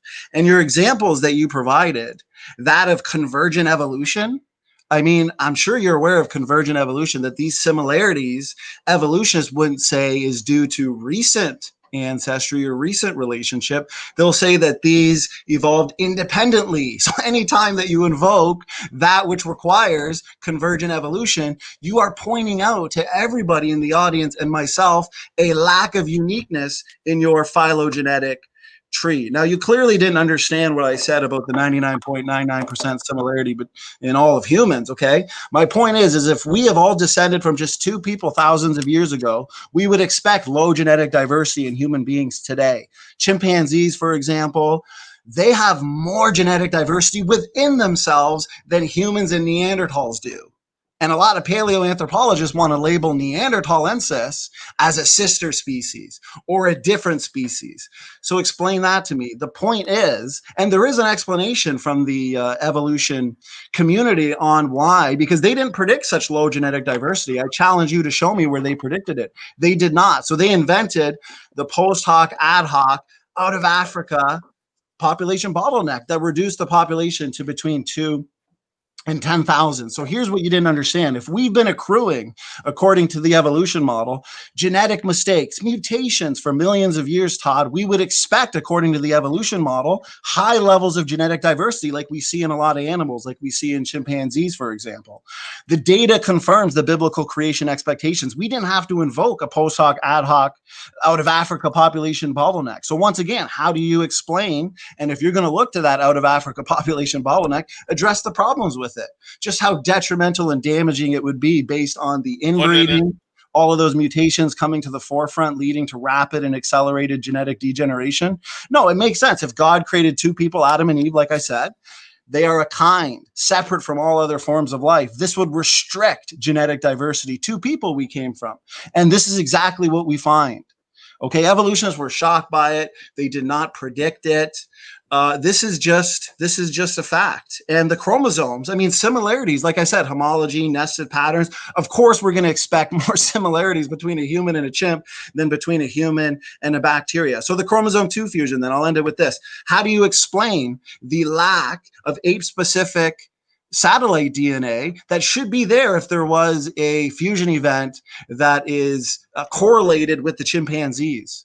Because the best you have is a human-specific fusion event. And this is from a secular paper, the Ventura paper. So I answered your question on kinds. I hope I've answered all the questions that you've presented to me. So if you could answer that question, where's the satellite DNA that should be there if this was a fusion event that helps your model? Go ahead. Hold on. So I got to jump in. So the time is over. The format time for for open discussion. If you guys want to extend that, that's fine. Just let me know how many periods you want to do. And if we got to do super chats and questions, so it's up to you guys how you want to divvy that. Oh, you got questions that? Well, if you have questions, we could do one more 3 minute each if you want to. Or who started first on this? Me? Yeah. I think, yeah. So if you want, okay. you the only reason is I am at 11:30 in my time zone because we did start a half hour later, and our original agreement on 9 o'clock. So we're, originally, when we had talked about this, it's an hour later at this point, and just because I just want to have a little time at the house here and everything. It's been a busy day too, and whatnot. Todd, especially if there's questions in that. But yes, I can do. Go ahead, and then you can get the final say on this, and then we can move into the next round if you want. Let's do that, Todd. I want to give you right now uninterrupted time if you want to address the questions on the chromosome 2. Take this time then, if you want to take 5 minutes, whatever you want.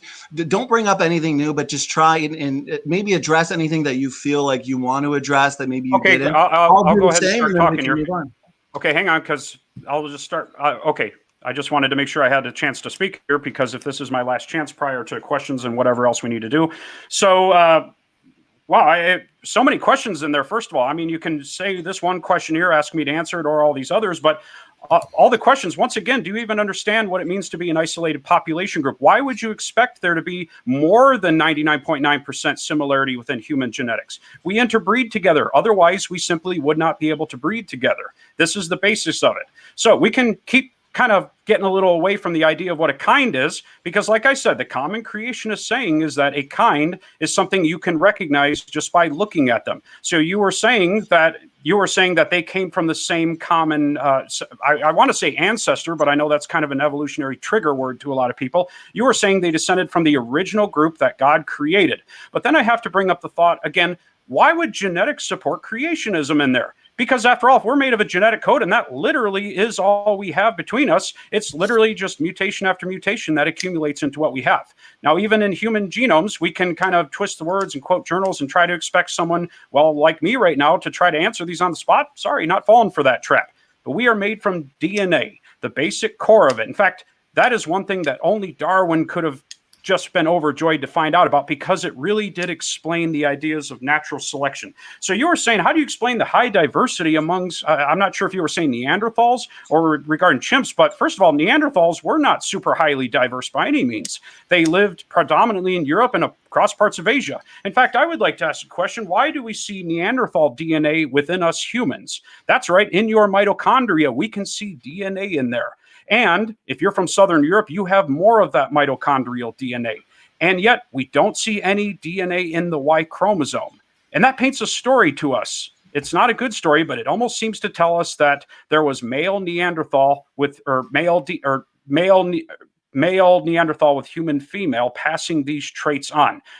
Nobody fully knows what happens in the story here, but we do see this in the different places in the world. But you know who we don't see Neanderthal DNA in? It's people from Africa, especially Western, Southern Africa. And that is because that's where isolated groups of people have been, where they didn't interact with these Neanderthals.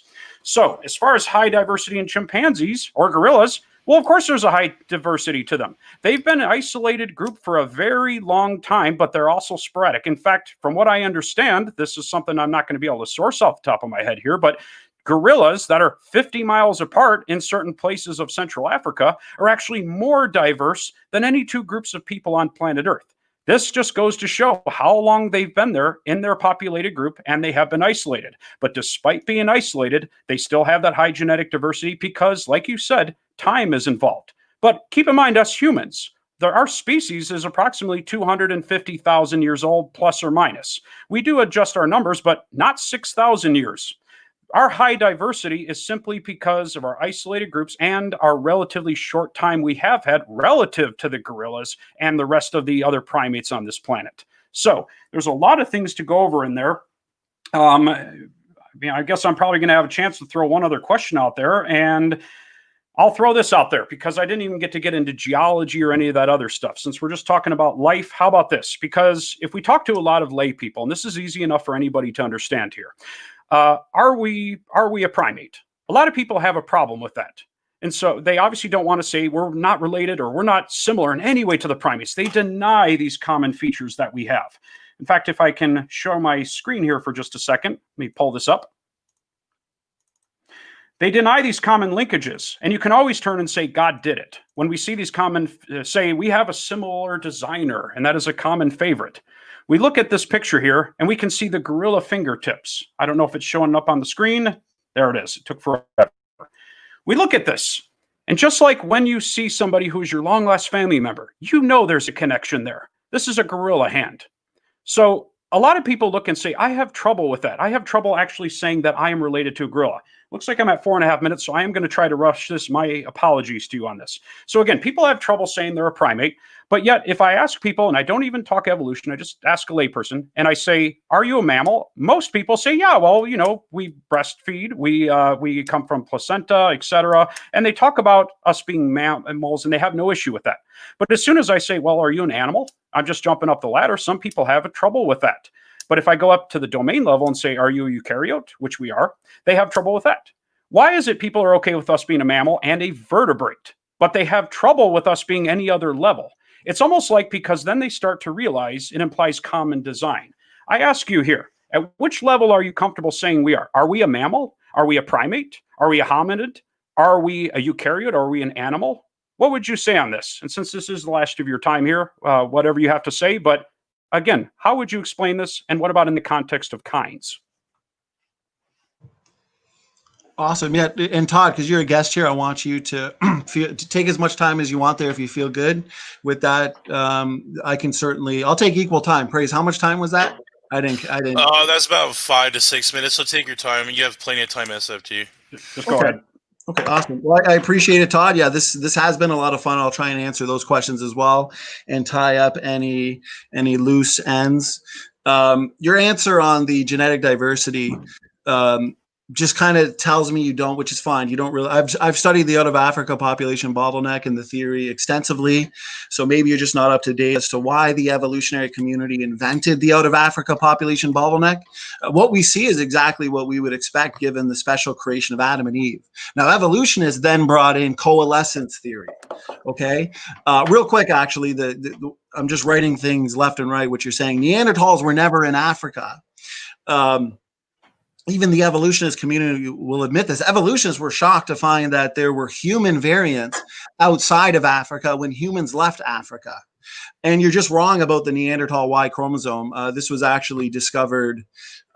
This was discovered recently. So the evolutionists invoke the out of Africa population bottleneck to reduce levels of genetic diversity because they understand if humans have been evolving, you got the Australopithecines and then habilis, and then you go into Erectus, who exists for 1 million years, and Erectus leaves Africa, for example. They had their own out of Africa event. They use that to explain Neanderthalensis, Heidelbergensis, Floresiensis, Naledi, for example.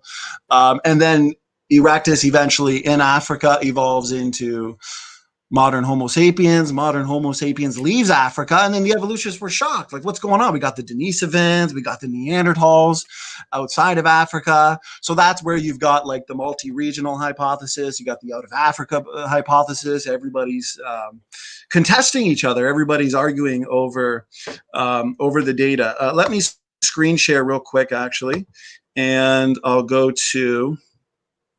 So when it comes to Okay, so when it comes to kinds, there was a recent paper actually that came out right here where they analyzed the barcode across 100,000 species. And the researchers found a telltale sign showing that almost all the animals emerged about the same time as humans. And they also, in the study, the secular study, species they found have very clear genetic boundaries, and there's nothing much in between. If you read the paper, one of them said that he fought the data as hard as he can. Paper after paper, gene mutations began showing up in the last 5,000 years of human history. These are all secular sources, for example. Now, creation scientists, we got Dr. Jensen, Harvard graduate, who has looked at high sequencing Y chromosomal data, and he's noticed that there's only about 4,500 years worth of mutations in the Y chromosome. He's made testable predictions on the history of civilization, and he's challenging all evolutionists to also make testable falsifiable predictions. When you look at the mitochondrial DNA phylogenetic tree, you can see that there's only a few mutations. You can see here that you've got the center point followed by rapid and exponential growth, exactly what we would expect. This is all empirical. We're the ones making the testable, falsifiable predictions. The only prediction I saw really that you brought up in genetics was the chromosome 2 fusion. And I asked questions as to why is the area so degenerate?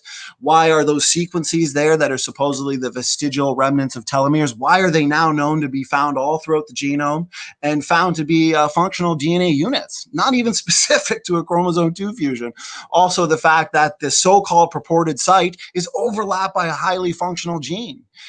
You don't get highly functional genes by, boom, slamming together 2 chromosomes. I'm sorry, it's just not possible. And the so-called cryptic centromeric site, they actually haven't discovered it. The area you pointed to is far too small, and that too is overlapped by a functional gene, which means it can never have been a real centromere, and now a deactivated centromere. But most importantly, and you still didn't answer this question, is how do you explain the lack of ape-specific satellite DNA that should be found there? So at best, you have a human-specific chromosome 2 fusion. The genetic data, in my opinion, refutes the fusion event. But even if I wanted to just give it to you, how do you explain it? Just basic genetic drift? I mean, we have the bottleneck that would explain how we could all have the fusion in every single human being. You know, how do evolutionists explain that according to their model? Now, evolutionists did bring in coalescence theory.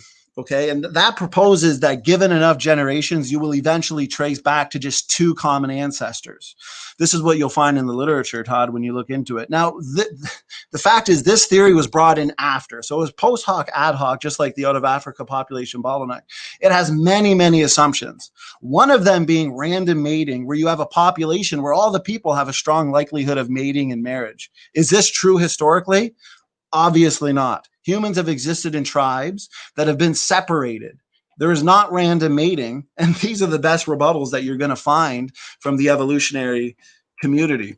Now, when it comes to the low genetic diversity in the Y chromosome, the mitochondrial DNA, just in humans in general, okay, the only way, like for example, the Y chromosome, the only way you can have a Y chromosome that mutates fast, that is so highly dissimilar to the chimpanzee Y chromosome, okay, every single male Y chromosome on this planet is nearly identical, okay? And it goes back to just one Y chromosomal ancestor in the not so distant past. The only way to explain all of these facts is through the biblical model of origins and ancestry. The Y chromosome is young, okay? The genetic diversity levels tell us that we come from just 2 people, independent origins. That's the topic of this debate. So I wanted to go to another thing here before I end.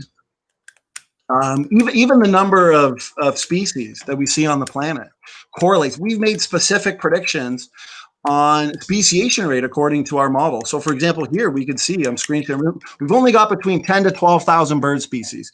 We can look at lizard species, snake species, bat species, rabbit species. There's far too few species to explain through deep time evolution, okay? We actually see right here, new bird species have evolved in real time through shifts in heterozygosity to homozygosity. So this is reduction in allelic variability. No help to pawns come to people evolution, but just what we would predict based on the created heterozygosity model. Shifts from heterozygosity to homozygosity would produce new species. So we predict based on what we see, roughly we got to wrap it up, SFT. I'll finish with this point for kinds. We would predict roughly 2 to 3 new bird species a year. For 4,500 years, this correlates perfectly, 10 to 12,000 bird species today. But if deep time evolution is true and birds evolved from theropod-like dinosaurs, say 165 million years ago, there should be at least, even considering extinction rates, there should at least be 500,000 bird species. And we can do this, for sake of time, I won't. We can do this for every single species you see on the planet. All fits perfectly with young Earth creation speciation predictions. And I'll end with this. This is what I think we've seen a lot of today. Evolution storyboard with lack of predictions and retrodictions. So thank you. I'll end it there. Awesome, guys. So that's going to conclude the debate. It was a great debate, great discussion. You guys were very well behaved. Can I turn my camera on at this point? Yeah. Oh, okay. I hate sitting in the dark like this. Actually, it looks HD right now, so it's looking good. Maybe people aren't on the internet locally. You guys were so well behaved. Yeah, Speed, I even forgot you were there. I know. I forgot I was here. Well, what we can do now that we've kind of did more of a formal one, we can always reconvene at any time and just keep it just a cordial dialogue where it's not timed responses. We can choose one topic or something, look into, and just focus on that. So I'm always happy to do that in the future. Be up for it. Yep, I'd be up for it. Weekends work good for me. It just depends on the time and everything. But no, totally. All right, guys. So we have several super chats and a question. Okay. So I'm going to go through them. Ian Chen. This is sometimes people comment, and it's not necessarily a question, but he says SFT and Speed. Love to see you both debate again. So that's up to you. Ooh, that's a challenge there, Speed. Chromosome 2. Rematch, Chromosome 2. Yeah, Todd, you should watch Speed and I's Chromosome 2 fusion debate. Speed, he's knowledgeable. I think that would be a good pay-per-view event in the future, Speed. SFT versus Speed. Round what, 4 or 5? Oh. Whatever. Chromosome 2, round 2. You must, yeah, I'm sure that, I want to say, Speed, given that we've discussed a lot of these topics, you were very patient and respectful. I'm sure you wanted to jump in and you didn't. So A+ for your moderating. Well, thank you. And we got a super sticker for $1.49 from Chris Keys. Thank you. And we got Doki with another super sticker. Thank you, Doki. Another one from Doki, super sticker for $1.99. Another $1.99 super sticker. So we got a lot of Dokis here. And let's see here. I'm going to probably have to go to the page really quick and make sure, because some of these super chats, they disappear. So give me 1 second here.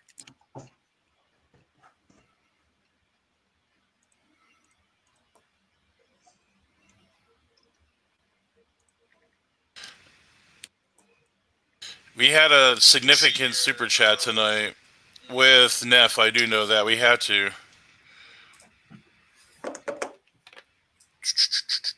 Let's see. There were a couple by, let's see, Stupid Horror Energy and Jungle Jargon. Yeah.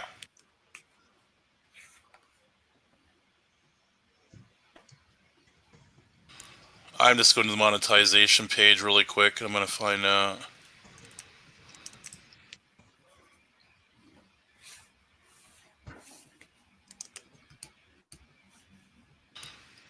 Oh, where do we go? Let's see here.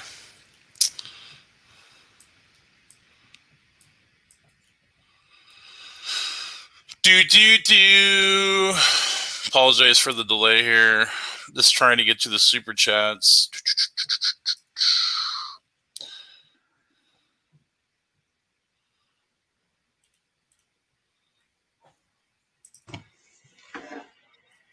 All right, I just ran up to get a drink of water, and there's still dead air here. What's going on? Did you forget to save the questions, Praise? Yeah, but there's a list of them. You have to go under the YouTube account. I just trying to forget where they're all stored at. Well, I want to say thank you for the super chats. Thank you for the super stickers. I know Brother Neff gave a $50 super chat. So if you can find that one, we'll read that one. Neff, thanks so much. You're a blessing. I found him. Okay, go ahead, brother. All right, so we got one from George Bond for $5. Thank you, brother George. He says, Todd, how did the eukaryote evolve from the prokaryote? Okay, this is how much time do I get? As much time as you need, but he has another part of the question. And how did the 3 domains of life evolve from Luca? So take as much time as you need for that. Okay, well, the 3 domains of life are basically descent with modification. That is the basis of evolutionary theory. And again, this was a long time ago this divergence took place. But as far as eukaryotes, this is a theory called endosymbiosis. And it makes complete sense because if you look at the concept of emergent properties, whenever things work together, they can do more than they could when they were by themselves. So starting off, it was a prokaryote, of course, and it can only do certain little things. One cell got lodged into a larger cell. We can actually do this in the lab too, where we can merge prokaryotes together. Now, we wouldn't classify it as a modern eukaryote, but we can see that prokaryotes emerged inside of others can actually provide benefit to the other. One gets a shelter. The other may, say, provide energy, which is in the case of the mitochondria. And by the way, why does your mitochondria have ribosomes and its own DNA to this day? And that DNA is actually very similar to other bacteria today. We can trace it to that because billions of years ago, prokaryotes merged together and they gained a new property that they had otherwise. So the theory is called endosymbiosis.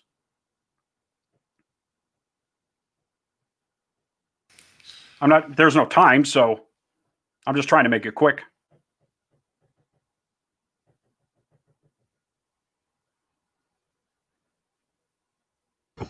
Right, hear me? SFT. So it was his question. Well, you want me to answer that one too? If you want to respond to that, go ahead. Are you just gonna let it go, or? Sure, I'll just say a few things. Endosymbiosis, there's some major problems with it. You can find it in the literature itself. Mitochondrial DNA, RNA, DNA in general, nuclear genome. Yeah, we're going to find similarities. We're going to find dissimilarities. That's why I pointed to like orphan genes, which show no consistent hierarchy in the biological world. We're going to see similarities because we're all built with DNA, RNA, nuclear DNA, mitochondrial DNA, for example. But what's fascinating is the mitochondrial DNA, which, yes, we all forms of life do share a lot in terms of similarity. That is uniparentally inherited DNA. That's why we can build some really, really nice family trees using mitochondrial DNA. And what we now know is it mutates fast. There's incredibly low variation. And we only go back to one female ancestor just a few thousand years ago. So the evolutionists, they have to invoke now, of course, coalescence theory, substitution rates. But I showed a mitochondrial DNA phylogenetic tree. You can see there's not a lot of mutations there. And it was taken from the 1,000 Genomes Project. So from prokaryote to eukaryote, or the origin of life, for example, there's numerous chicken and egg problem after chicken and egg problem.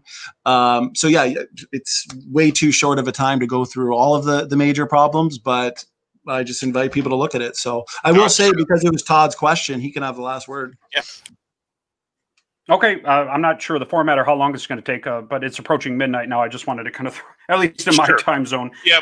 But I'll just leave this off here because I don't want to be unfair to this, but the mitochondria thing, in all fairness, you had been bringing up quite a bit and showing the divergence of the mitochondrial DNA and things we can trace. But doesn't that to you look like a tree of life? After all, DNA is diverging. It is changing. So why is it so hard to jump from there to something else? Now, it's easy to say that, well, because we're a different kind and we didn't come from something else. But again, what would make you say that there is a separate kind? And I would assert that creationists do not have that. But again, the question was on this, so I don't want to be unfair to you either on that. Okay. Thank you guys for your responses. This is from Jungle Jargon for $5. Why is the CY chromosome now not found in Africa? This is for Todd. Again, not my background. I'm not going to respond to that because I don't have a response to it. I'm sorry. And you know what? One thing that is nice about it, having the mindset of a scientist, it's a very exciting thing to say, there's things I can learn. And part of why I enjoy these is because I can learn from other people, and I still value conversations with people. That's why I say, don't stay in an echo chamber, talk to other people and seek new ideas, because you yourself can grow as well. So I can say, I'm proud to admit there's many things I have yet to learn in this field. But as far as this falsifying evolution, I would say dig deeper. It's not there.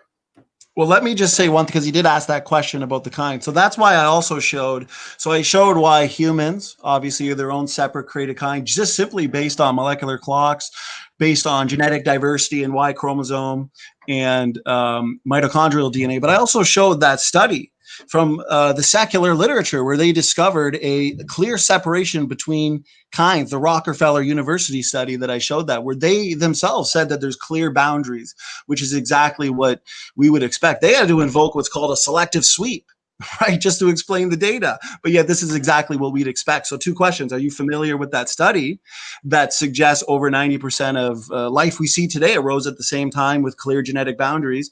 And why is that not convincing evidence to you for the kind boundaries as we would purport? Go ahead, Todd.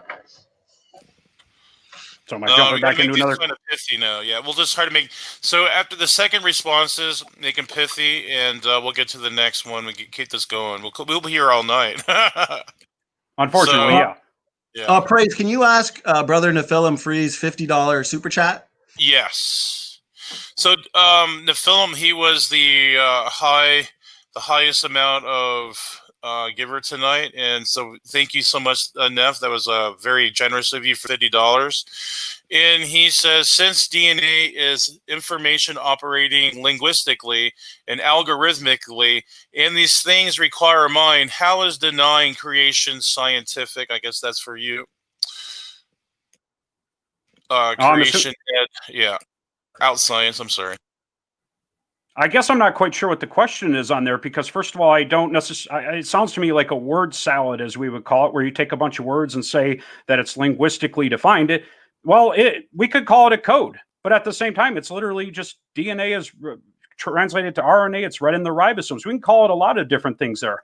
I'm not quite sure what the ending part of that question was, though. He says, so since DNA's information operating linguistically and algorithmically, and these things require a mind, how is denying creation anti-scientific? That just sounds non sequitur. I'm not even sure how I would answer that. I'm sorry, that just sounds non sequitur there. How is it anti-creation? I'm not sure what. I guess I'm not sure about it. But as far as evolutionary theory, genetics, like I said, this is where I don't want to go down the rabbit hole and then redefine evolution or re-talk about evolution and get on a whole rabbit hole about this. But I really don't follow that question at all. It sounds non sequitur. Nephilim, I'm sorry. Gotcha. So if you want to respond to that, go ahead, SFT. We can go to the next one. It's up to you. No, why don't you do, just for respect to Todd, why don't you just go through them real quick, because we're going on 2 hours and we got some after shows to go to as well. So yeah, if you want to just fly through the super chat, and yeah. So David P. Neff, question to both. What would falsify your position and verify the other? I can start. I'll just reiterate a couple things that I said in my opening when it comes to molecular clocks. Of course, I've always said over and over again that the best way to determine ancestry is through genetics. That's what's inherited, sperm and egg, not a rock, not a bone, not geography, not geology. These things aren't inherited. Even looking to the fossil record, it's low confidence science. So for example, how do you define species would be a question I have for the evolutionists, and typically they'll respond to that which can interbreeding population. But then in the fossil record, you don't know. You don't know if they interbred. You don't have their genetics. You don't know if this is the result of convergent evolution or recent relationships. He even showed that you can have marsupials, you can have placental mammals, marsupial mammals with similarities where it looked like, just based on their gross morphological and anatomical similarities, that they share recent relationship, but then they have to invoke convergent evolution, which is exactly what we'd expect based on the design model. Look at a Volkswagen Jetta. You can buy it in a diesel. You can also buy it in a regular engine. Doesn't prove they evolved from a skateboard billions of years ago. So here's the thing. We would look to molecular clocks and DNA function. I talked about one way to falsify it is to show that our genome is mostly junk. Okay, because if we invoke design, we invoke the front-loaded genetic diversity model that says, hey, God would have engineered these design variants, these design DNA elements in Adam and Eve and the created kinds, we would then predict DNA function. Now, of course, there's genetic entropy, so it wouldn't be the entire genome is functional, but a lot more functional than the evolutionist. So there's a direct head-to-head prediction that can falsify the model. Is the genome only 10 to 20% functional, or is it like 70 to 80% functional? Head-to-head. We've made the predictions. Now it's up to them. So go ahead, Todd. Well, the thing is, evolution has underwent many, many years of attempting falsifiability. That's why it's withstood the test of time so long, just like cell theory. But there have been many other theories in science that have not withstood the test of time.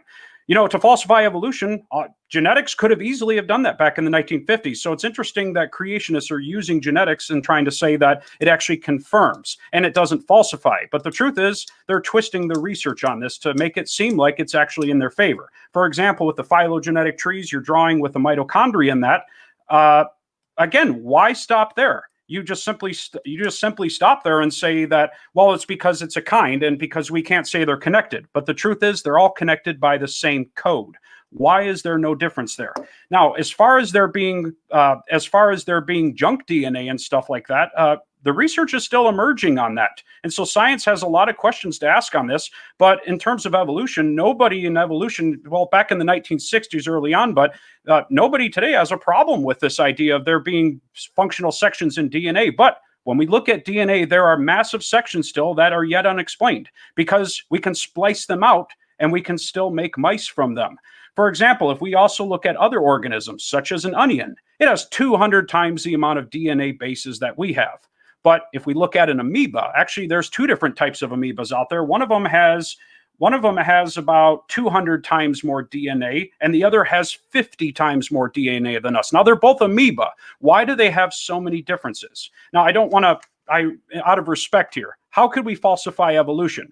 Well, it's pretty simple. We could not see it genetically within the common ancestry. It's easy enough that we could look at animals and we could see traits in spiders that appear in vertebrates. Don't even go to arthropods and the rest of us vertebrates. Let's just look within mammals themselves. We would see hooves in animals that were not descendants of Artiodactyla. Like I was saying earlier with the antlers, we would expect to see the same kind of antlers in organisms that were also not descendants of that.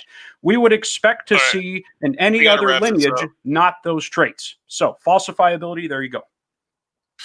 All right, thank you for your answers. So I'm going to get Stupid Whore Energy out of the way here. She has a comment, then she has a question for SFT. So her comment is, two proteins don't need to have high level of sequence similarity to perform the same function. That's why similarity points to relatedness. And if you guys want to respond to that really quick, it has to be pithy, no question. It's just a comment. You can respond to that if you want. So they're proteins that are dissimilar. Also, repeat that again. I was waiting for the question. Yeah, I'm going to get to the question here in a second. So two proteins don't need to have a high level of sequence similarity to perform the same function. That's why high similarity points to relatedness.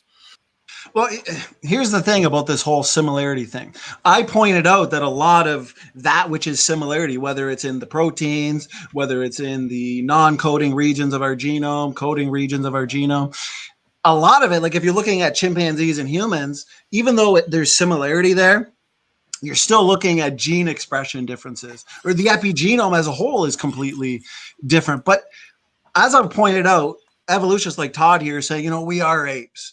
Well, here's the thing. By definition, whether it's design or ancestry, we had to have been more similar to some creatures than less similar to other creatures in terms of DNA, morphology, physiology, anatomy. So do evolutionists, when they say this, when Todd says this, does he think God created humans and then every other form of life equally distant in terms of these aspects from humans? No, of course, God created creatures like the great apes that we share more in terms of anatomy and genetics with, and other creatures like bacteria and fish that we share less. This is just basic. Evolutionists, if they want to win the debate or they want to win this war, creation versus evolution, they need to stop looking to the blueness of the sky or the roundness of the earth. They need to look at the differentiating lines of evidence. Todd over and over again keeps saying, where's the evidence for the kind boundaries? I provided him 3 times a paper from the secular literature that shows genetic boundaries in kinds. Answer it. Don't just repeat without answering the argument. Go ahead. Since this was SFT, give a quick response here. ED, if you want to get going with that. Okay, yeah, because that sounded like a comment, not necessarily a question. I don't want to use a lot of. If there's more questions, I'll give him my closing statement, a response to his thing there. But go ahead. I'll just end right there. So here's the question for SFT: is suggesting that there were are you suggesting that their recombination rates were higher in the past? Okay, so is that from Super Whore Energy as well? Yeah. Yeah, Super Whore Energy is good. We've had super chat debates on chromosome 2 fusion, so she is up on this, which is good. Now, here's the thing. The PRDM9 sites, the papers that I was showing were the Africans, where they have more of those sites, and they have evidence for more recombination. They have more genetic diversity. And the evidence suggests, I'm pulling up the paper here, here it is, PRDM9 controls activation of mammalian recombination hotspots. There's more hotspots in African people groups. That's why they have more genetic diversity. Now, here's the thing. Mutations actually break down those enzymes, those PRDM9 sites. That means in the past, you would have had more, and therefore you would have had more recombination. More recombination means that that population can retain what? It can retain more genetic diversity. And this is right from the secular literature. I got 4 papers here that talk about it. So yeah, in the past, there would have been more recombination because you had more of the enzymes that help control recombination and activate those recombination hotspots. So I hope that answered the question. Good question, though. Really good question. You can quickly respond to that too, ED, if you want to respond to that. I'm not going to take a lot of time on it. I'm just saying, I just think there's a fundamental misunderstanding of genetics and how it applies also to natural selection. After all, I did see your video on this SFT on you were talking about mutations, and you were talking about bad cells in your body being killed, but the good cells in your body being left behind, which shows a fundamental misunderstanding of how this all works together in the first place, and mutations. So I'm just going to stop it there. Well, I think the fundamental misunderstanding came from you, Todd, since you addressed like 0% of my argument. So go back to the drawing board, come up with some actual rebuttals, and we'll do a second debate. All right. Okay, we'll just keep that separated right now, these little side remarks. But here we go. Yep. How does evolution explain the editase? And I think that's focused at Todd, if you want to respond to that. This is where I have to get caught up on genetics, because these modern day debates, everybody's focusing on the genome, and it is a very fast emerging science. Answers are coming. I do not have an answer to it. But does that mean there is no answer out there by default? Absolutely not. But if you look again into the corners of the internet, you will again find in your echo chamber the answers that you want. But no, sorry, do not have an answer for that, because I'm not a geneticist. I want to point out one thing. 99% of the papers that I showed in my opening, the papers I just discussed on the PRDM9 enzymes, there's no echo chamber. These are coming right from the secular literature. And the genetic boundary study that I showed you now 4 times, you have not responded to. That's not from a creationist source. So, I mean, you're just going to have to update yourself and come into these debates, because yes, genetics is a growing field. We understand so little of the DNA language. Darwin knew nothing about genetics. Now we know a lot about genetics, and it's confirming biblical creation. So you just got to update yourself, Todd. There we go. So thank you for your responses. So this Doki gave like 7 or 8 other super chats, equaling over like $30. So thank you so much, Doki. You are the bedrock of this channel. So thank you so much. And we got, let's see here, George Bond. So George Bond he gave another super chat saying, "Standing for Truth official." And another super tap wow, George Bond too. So George Bond and Doki are both the bedrock of this channel. I noticed that they're very consistent here, interacting with this channel. So thank you guys so much. And he says, "Do you like pizza or we love pizza at SFT?" I'm not sure. What does that mean, SFT? Do you know? Or? Sorry, I was on mute laughing. He said pizza and what? He says, "Do you like pizza? We love pizza at SFT." Yeah, every time George sends me a picture of pizza in our WhatsApp group, I order a pizza within 5 minutes. He's bad for my health. And then George, for another $5 super chat, he goes, "John wants to know if Sarfati ever played Fisher in chess." I'm not sure if. Yeah. No. We asked Dr. Sarfati that last week in our interview. He said no. He said, but he knows people who have. Great. So I think this question is for the evolutionists. This is at you. I'm sorry. This is from Chris Keith. Thank you so much, Chris. Dr. Sarfati, what are you? So somehow, Dr. Sarfati, what are your thoughts on punctuated equilibrium? Okay. Okay. So we're going back to the other one. So it looks like we're all done. Awesome. That was the first non-genetic question. Yeah, no, those were the wrong super chats. So no, you got through them all. Praise. You guys did great. So why don't we do this? So I want to point out we got after shows on Speed's channel as well as John Maddox's channel, and I'm going to give the last word to all the guests. So we got Speed who moderated, Praise you modded, Todd. I want to thank you so much. These debates, they do get heated after a while. It's all in good fun. I really enjoyed your company. I thought it was a great discussion, great debate. I hope for more in the future. I appreciate I want to it. give it to you guys. Have some final words. What'd you think? And then we'll move to the after shows. As far as me as a moderator, I really enjoyed it. I thought they were really cordial and respectful, and I thought there were some good points on both sides. And I wish to have another discussion sometime with OutSci'Ed. So, looking forward to it. Thank you. I enjoyed it.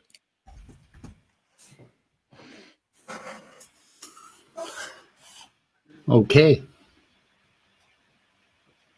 I guess we'll shut her off then. You guys Okay. want? Well, and in conclusion, if I can say thank you very much for hosting me on this. I do apologize. I've been up since about 4.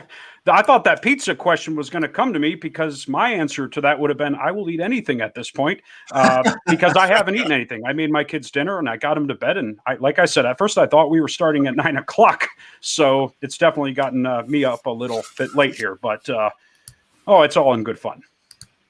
But I do appreciate it. Thank you. Awesome. No, you've definitely earned a meal. I'll be in the after show, but I'll be spending the first little while pigging out on some food. So I too am hungry. It's been 2 hours and 15 minutes. Awesome, Todd. Thanks for joining us. Thank you, Speed, for moderating. Thank you, Praise, for moderating. And I'll end it here with our video. But yeah, go over to John's channel, go over to Speed's channel for an after show. Standing for Truth is out.